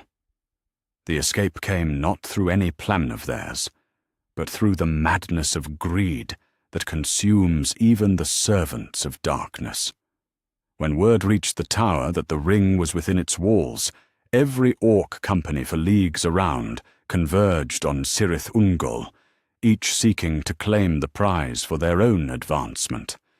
In the battle that followed, Sam had found his chance, a single moment when guard turned upon guard, and the hobbits were forgotten in the frenzy of civil war. Now they struggle across a landscape that seems designed to crush the spirit of any living thing foolish enough to trespass upon it. Frodo can barely stand, his strength sapped by weeks of captivity, and the ever-growing weight of the ring around his neck. The golden chain has worn grooves in his flesh, and his eyes hold the glassy stare of one who looks upon visions that mortal minds were not meant to witness. "I can't, Sam," Frodo whispers, his voice barely audible above the distant rumble of Mount Doom's fires. "It's too heavy. The ring, it calls to him. He knows we're here. He knows what we mean to do." Sam adjusts his grip on his master's arm, his own strength flagging but his loyalty burning bright as ever. The faithful gardener has carried more than his share of their burden for so long that the weight no longer surprises him, but the sight of Frodo's deterioration cuts deeper than any blade. "Just a bit further, Mr. Frodo," he says, though his voice wavers with exhaustion and doubt. "We've come so far already. We can't give up now, not when we're this close." But close is a relative term in this place, where hope goes to die. Mount Doom rises before them, like a titan's fist thrust through the earth's crust, its peak wreathed in flame and shadow that speak of powers older and darker than the memory of elves. What should have been a final desperate dash to the Sammath Naur has become an impossible assault on a fortress more heavily defended than the Dark Tower itself. Where once Sauron's hasty redeployment of forces might have left the cracks of Doom lightly guarded, now the Dark Lord's strategic patience has allowed him to maintain full strength at the most crucial location. The slopes of Mount Doom crawl with patrols of orcs and trolls, while overhead the Nazgul circle like carrion birds, their fell shrieks echoing across the wasteland with sounds that freeze the blood in mortal veins. "More guards than there should be," Sam mutters, studying the black figures that move across the volcanic slopes with military precision. In all the tales, there was never mention of so many enemies at the very end. The truth that neither hobbit can bring himself to voice is that their quest has become impossible by any measure. The very success of their enemy's strategy has made their mission a futile gesture. Brave, perhaps, but doomed to failure against odds that would challenge an army of heroes. As they struggle up the lower slopes of the mountain, a new horror reveals itself. The entrance to the Sammath Nar, the chambers of fire where the ring was forged in the elder days, is no longer the lonely cavern of legend. Instead, it bristles with the banners of Numenor's fallen sons, the Black Númenóreans who serve the Shadow with all the skill and malice of their royal blood. At their head stands the mouth of Sauron himself, that fell herald whose true name has been forgotten even by the archives of the Dark Tower. His black armor gleams with a malevolent light, and his helm bears the eye of his master wrought in gold and flame. Behind him, a full company of the Dark Lord's most trusted servants maintains guard over the place where all their plans must succeed or fail. "The ring-bearer comes at last," the mouth declares, his voice carrying across the slopes with supernatural clarity. How fitting that the small folk should crawl here, to die in the very fires where their doom was forged. Come then, little spies. Come and face the justice that awaits all who would defy the will of the Dark Lord. Frodo staggers to a halt, his remaining strength finally failing him, as the full magnitude of their situation becomes clear. The ring pulses against his chest like a second heart, its whispers now a roar that drowns out all other sound. In his mind, visions of power and dominion dance like flames, showing him a world where he might rule as a king among men, wise and terrible and forever beyond the reach of death. "I can feel him," Frodo says, his voice strange and distant. "Sauron, he's coming. His presence fills this place like poison in a well. And the ring shows me such wonders, Sam. Such possibilities for one who has the strength to seize them." The change in his master's tone sends a chill through Sam's heart, deeper than the cold winds that blow from the mountain's peak. This is not the Frodo who tended gardens in the Shire, or laughed at Bilbo's stories by the fire at Bag End.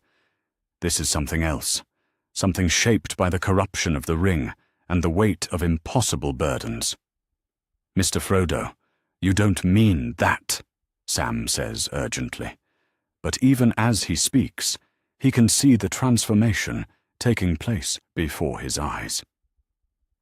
The hobbit who began this journey as his master is fading away, replaced by something that wears his face but burns with ambitions that belong to the enemy. The final approach to the cracks of doom becomes a running battle as Sam fights to protect his master from both the guards who seek to stop them and the ring's influence that seeks to claim him. The gardener's sword, little sting that once belonged to Bilbo, flashes like silver fire as he cuts down orc after orc, his desperate courage multiplying his strength beyond all natural measure. But for every enemy that falls, 2 more take their place, and gradually Sam realizes the terrible truth. They are not going to reach the fires. The guards are too many, the defenses too strong, and Frodo's will too compromised by the ring's corruption to complete their mission. It is then that Gollum arrives, drawn by the proximity of his precious and the chaos of battle that rages around the mountain's peak. The wretched creature falls upon the nearest orc with claws and teeth, his madness giving him strength that surprises even the hardened warriors of Mordor. "My precious!" he shrieks, his voice cutting through the din of battle like a knife through silk. "Give it back, thieves! Give back what Sméagol lost!" The creature's intervention creates confusion in the enemy ranks, but the presence of so many guards complicates his desperate gambit. Where once he might have slipped unseen to the cracks of doom, now he must fight his way through a company of the Dark Lord's finest warriors, while battling both hobbit and orc for possession of the ring. The struggle that follows takes place on the very edge of the precipice, where the fires of Mount Doom roar like the voice of creation itself. Frodo, his mind finally breaking under the combined weight of the ring's influence and the overwhelming opposition they face, claims the One Ring with words that echo across the Sammath Naur like a bell tolling the end of hope. "I do not choose now to do what I came to do," he declares, his voice ringing with power that belongs to neither hobbit nor man. "The ring is mine." The moment the ring slides onto his finger, every eye in Mordor turns toward Mount Doom. Sauron's attention focuses like a burning lens upon the place where his precious treasure has at last revealed itself, and his triumph seems complete beyond all possibility of reversal. At last, the Dark Lord speaks, and his voice shakes the very foundations of the mountain. "At last my ring returns to me, borne by one too weak to resist its power. Come to me, ring-bearer. Come and kneel before your new master." Sam watches in horror as his friend and master stands transformed by the ring's power. No longer the simple hobbit from the Shire, but something that burns with ambitions that could reshape the world. The faithful gardener raises his sword with hands that shake, knowing that he may be forced to choose between his loyalty and his duty to all living things. Around them, the guards of the Sammath Naur close in with weapons drawn, their victory assured, and their master's triumph finally at hand. The ring has claimed its bearer completely, the quest has failed, and the darkness that began in the Elder Days spreads its wings to cover all of Middle-earth in shadow everlasting. But even in this moment of ultimate defeat, when all hope seems lost and the enemy stands upon the threshold of final victory, the fires of Mount Doom burn on. The same flames that forged the ring in malice and hate still possess the power to unmake it, if only someone can find the strength to cast it into their depths. The fate of Middle-earth hangs by the thinnest of threads, and the next moments will determine whether that thread will hold or snap beneath the weight of darkness triumphant. Chapter 11. The Light of Erendil's Last Stand. In the golden woods of Lothlorien, where time flows like honey and the malice of the outer world has never found foothold, Galadriel feels the first tremor of ultimate defeat as her ring Nenya shivers upon her finger. March 17th brings no dawn to the realm of the Galadrim, for the light that has protected their borders for 3,000 years begins to fail as Sauron's power reaches its apex. The Lady of the Wood stands beside the mirror that has shown her so many futures, and for the first time since the Elder Days, her ancient eyes reflect not wisdom, but despair. "The hour has come," she whispers to the wind that carries no comfort. The light fails, the ring is claimed, and all the works of ages crumble beneath the weight of a single hobbit's broken will. The failure of Nenya sends ripples through all the hidden places where the power of the elves has held back the darkness, and across Middle-earth, those who have long looked to the guardians of light for hope feel their hearts fail as surely as if winter had come to claim their souls forever. But even as despair spreads like poison through the hearts of the free peoples, other powers stir to answer the crisis. High above the fires of Mount Doom, where the smoke and ash create a ceiling that blocks out all natural light, the great eagles led by Gwaihir descend through the sulphurous clouds with wings that thunder like the voice of storms themselves. The attack comes without warning, sweeping down upon the guards of the Sammath Naur, with talons that rend armor like parchment and beaks that pierce shields as though they were made of cloth rather than steel. The mouth of Sauron, caught in the midst of his gloating triumph, raises his sword against opponents whose size and fury he had never imagined facing. "Stand fast!" he bellows to his black Númenóreans, but his voice wavers with sudden uncertainty. They are but birds. Great birds, yes, but flesh and bone nonetheless. Yet even as he speaks, Meneldor the Swift strikes like a bolt from the clear sky, his claws raking across the herald's black helm with force enough to stagger a troll. The eagle's cry echoes across the mountainside, a sound of such primal power that even the orcs of Mordor pause in their advance, their black hearts touched by something older than fear.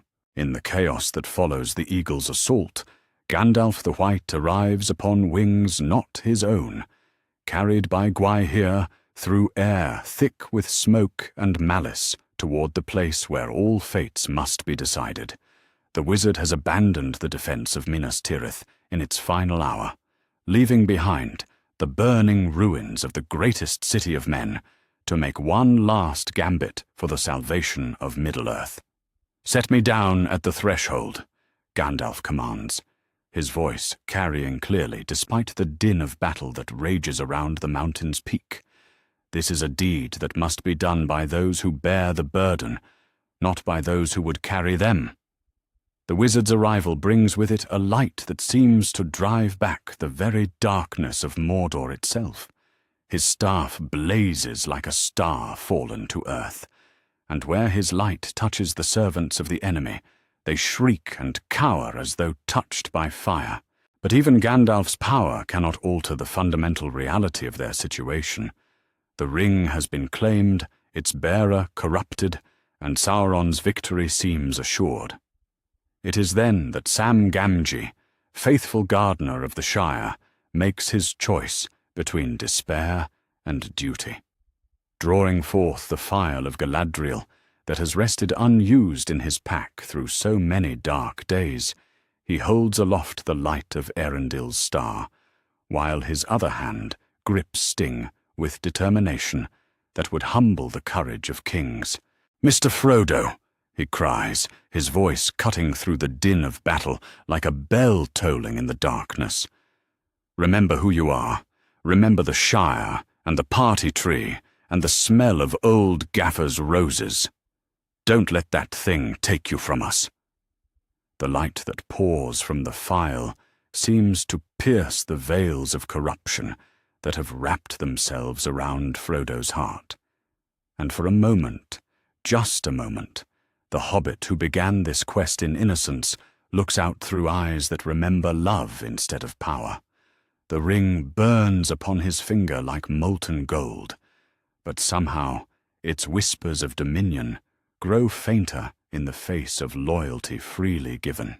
The mouth of Sauron, bleeding from the eagle's attack but still standing, raises his sword towards the hobbits with a laugh that speaks of madness and malice intertwined. "Too late, little fools. Too late for light to matter in this place of shadow. Your friend has chosen his master, and that master is not you."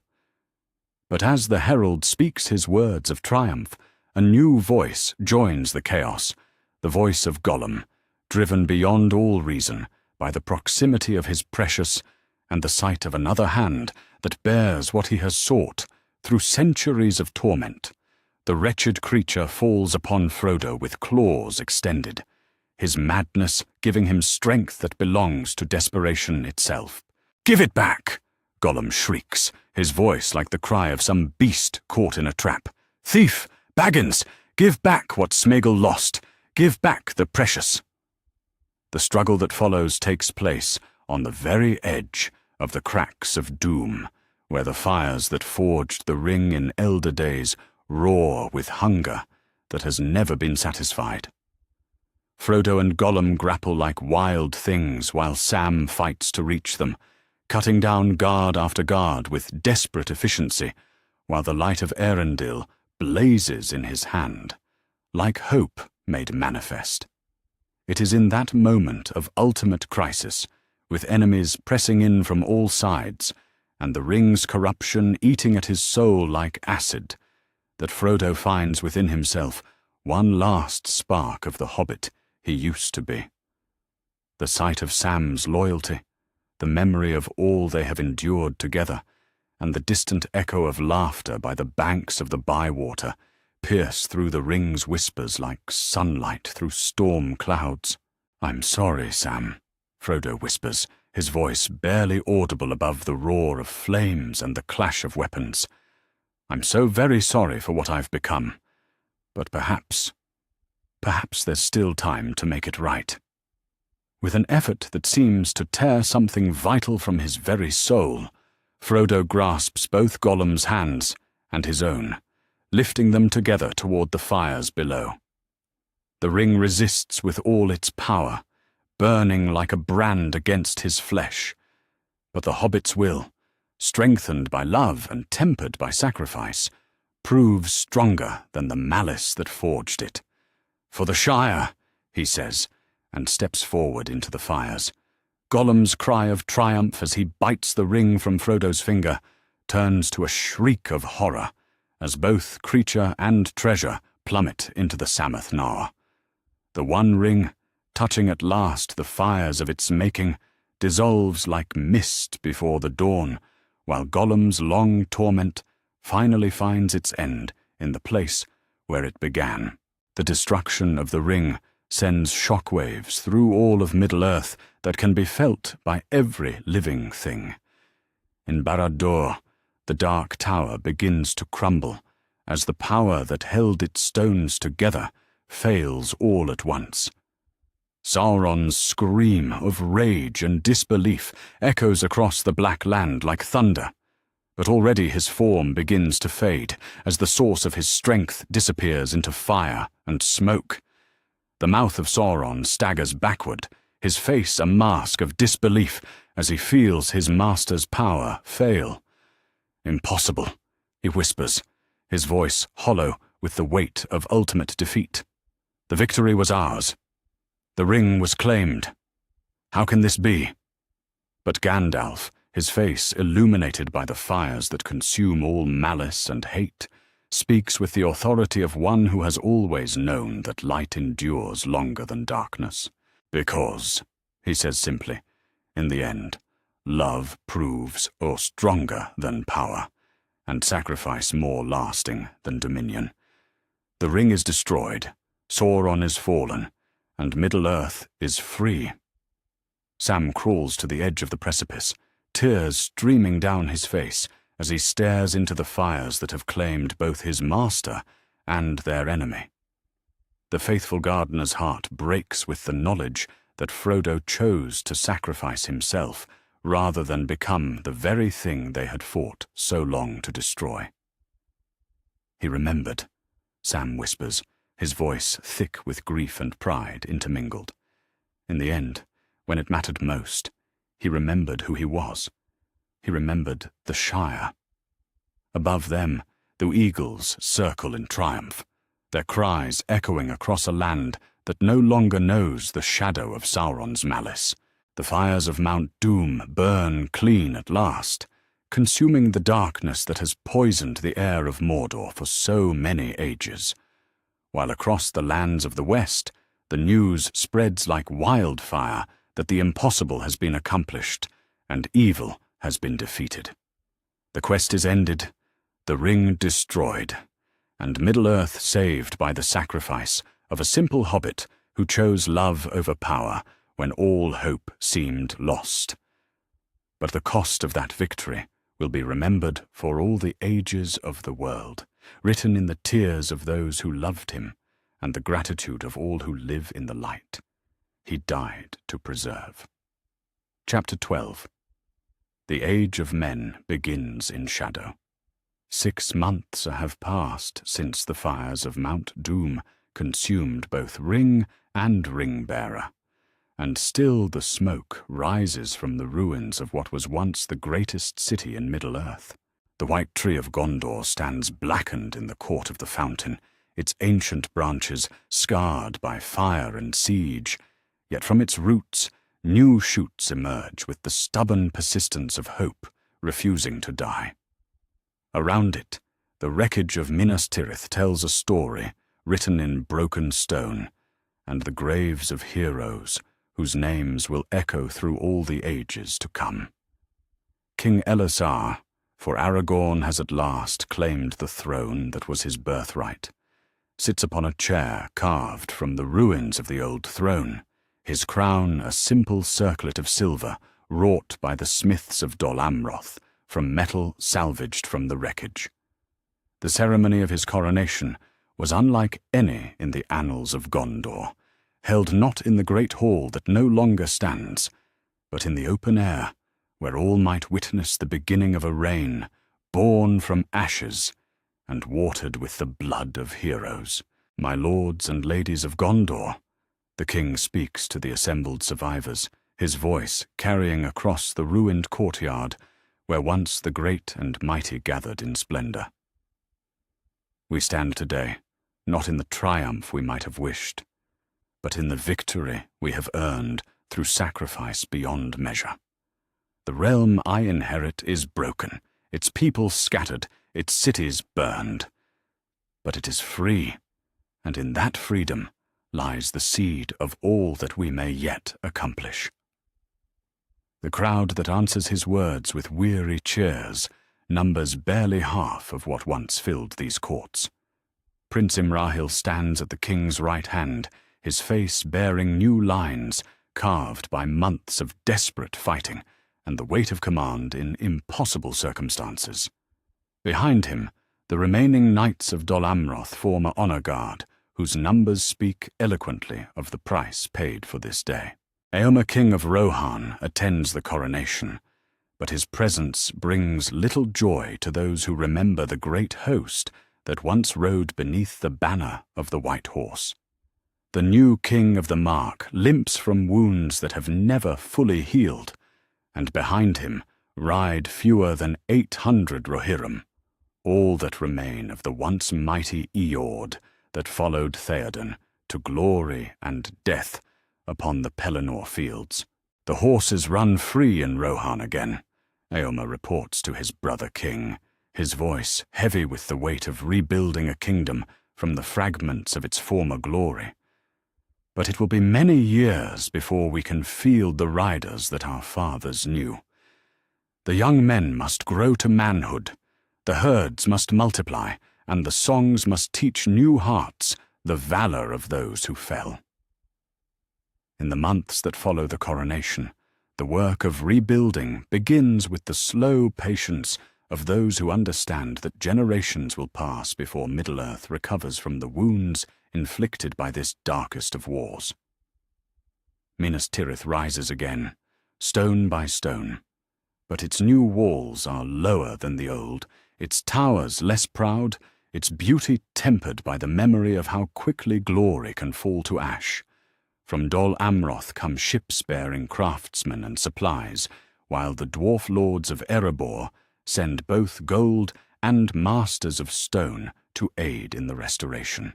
But the work proceeds slowly, hampered by the simple reality that too many skilled hands lie buried beneath the ruins they once built, and too much knowledge died with the masters who possessed it. It is in this time of rebuilding that Sam Gamgee finds his unexpected calling as the keeper of their tale. The gardener from the Shire, who began this journey as the most humble member of the Fellowship, now bears the weight of preserving the memory of deeds that saved the world. His simple words, set down in careful script learned from the scribes of Minas Tirith, become the foundation upon which all later chronicles will rest.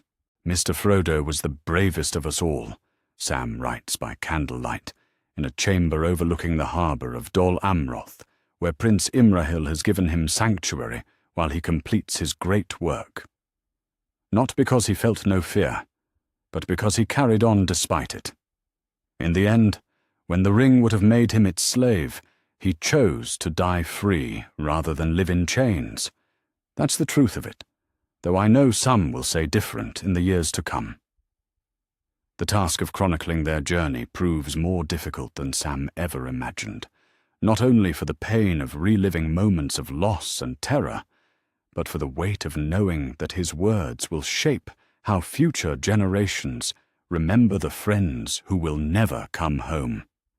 He writes of Boromir's courage and Aragorn's nobility, of Legolas and Gimli's unlikely friendship, of Gandalf's wisdom and Frodo's sacrifice. But always the words feel insufficient to capture the truth of what they shared. Meanwhile, in Lothlorien and Rivendell, the elves prepare for departures that come decades earlier than they might have in gentler times.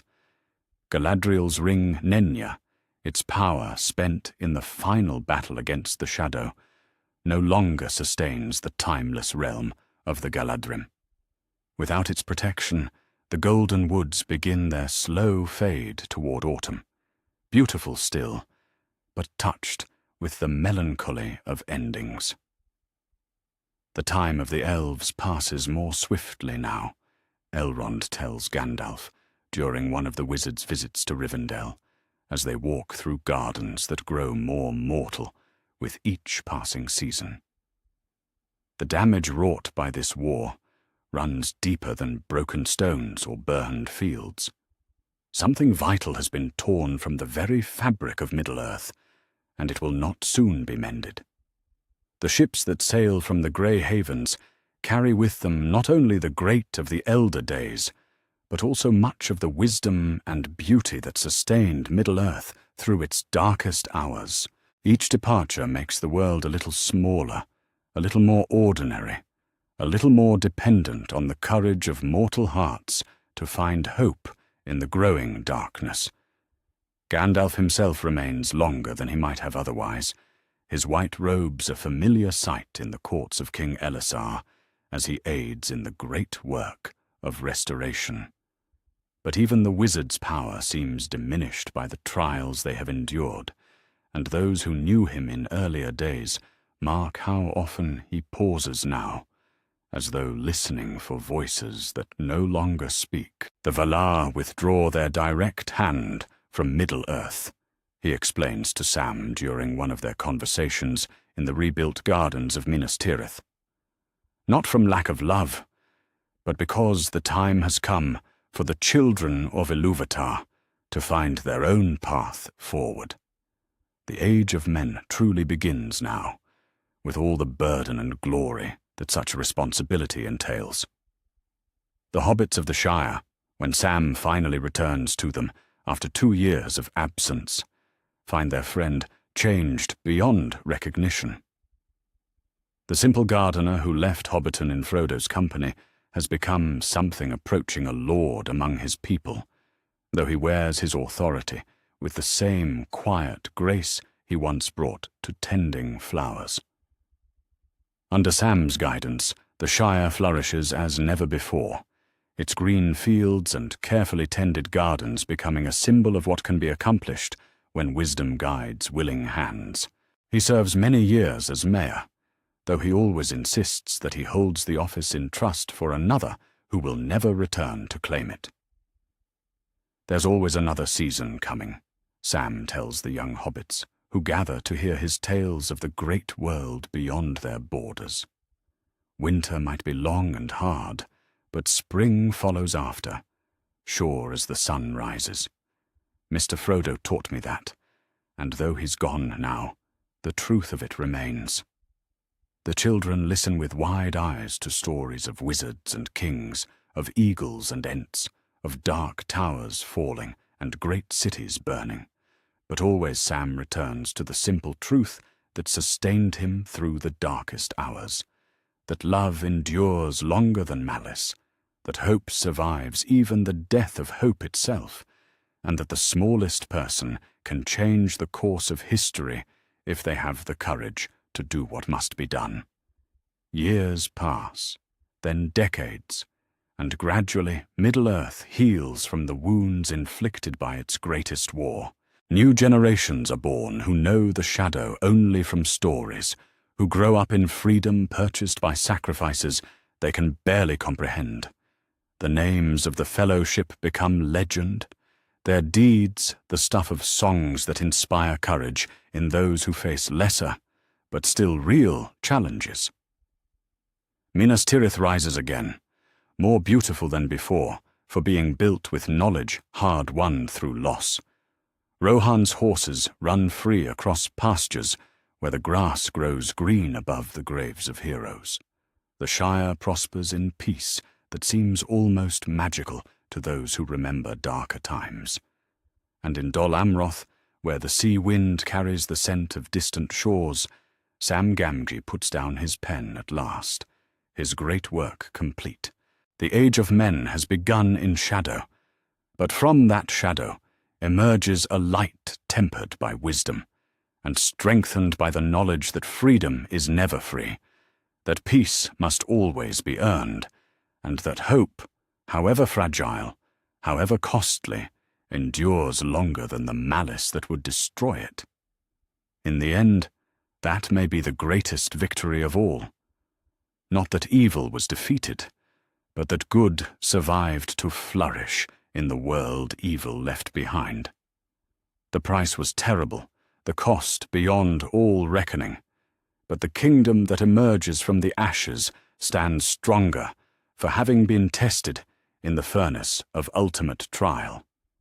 And in the gardens of the Shire, where Sam Gamgee tends flowers that bloom more brightly for being planted in soil watered by tears, the memory of Frodo Baggins lives on, not as a tale of corruption and redemption, but as a reminder that even the smallest light can drive back the greatest darkness, if only one has the courage to keep it burning until the dawn.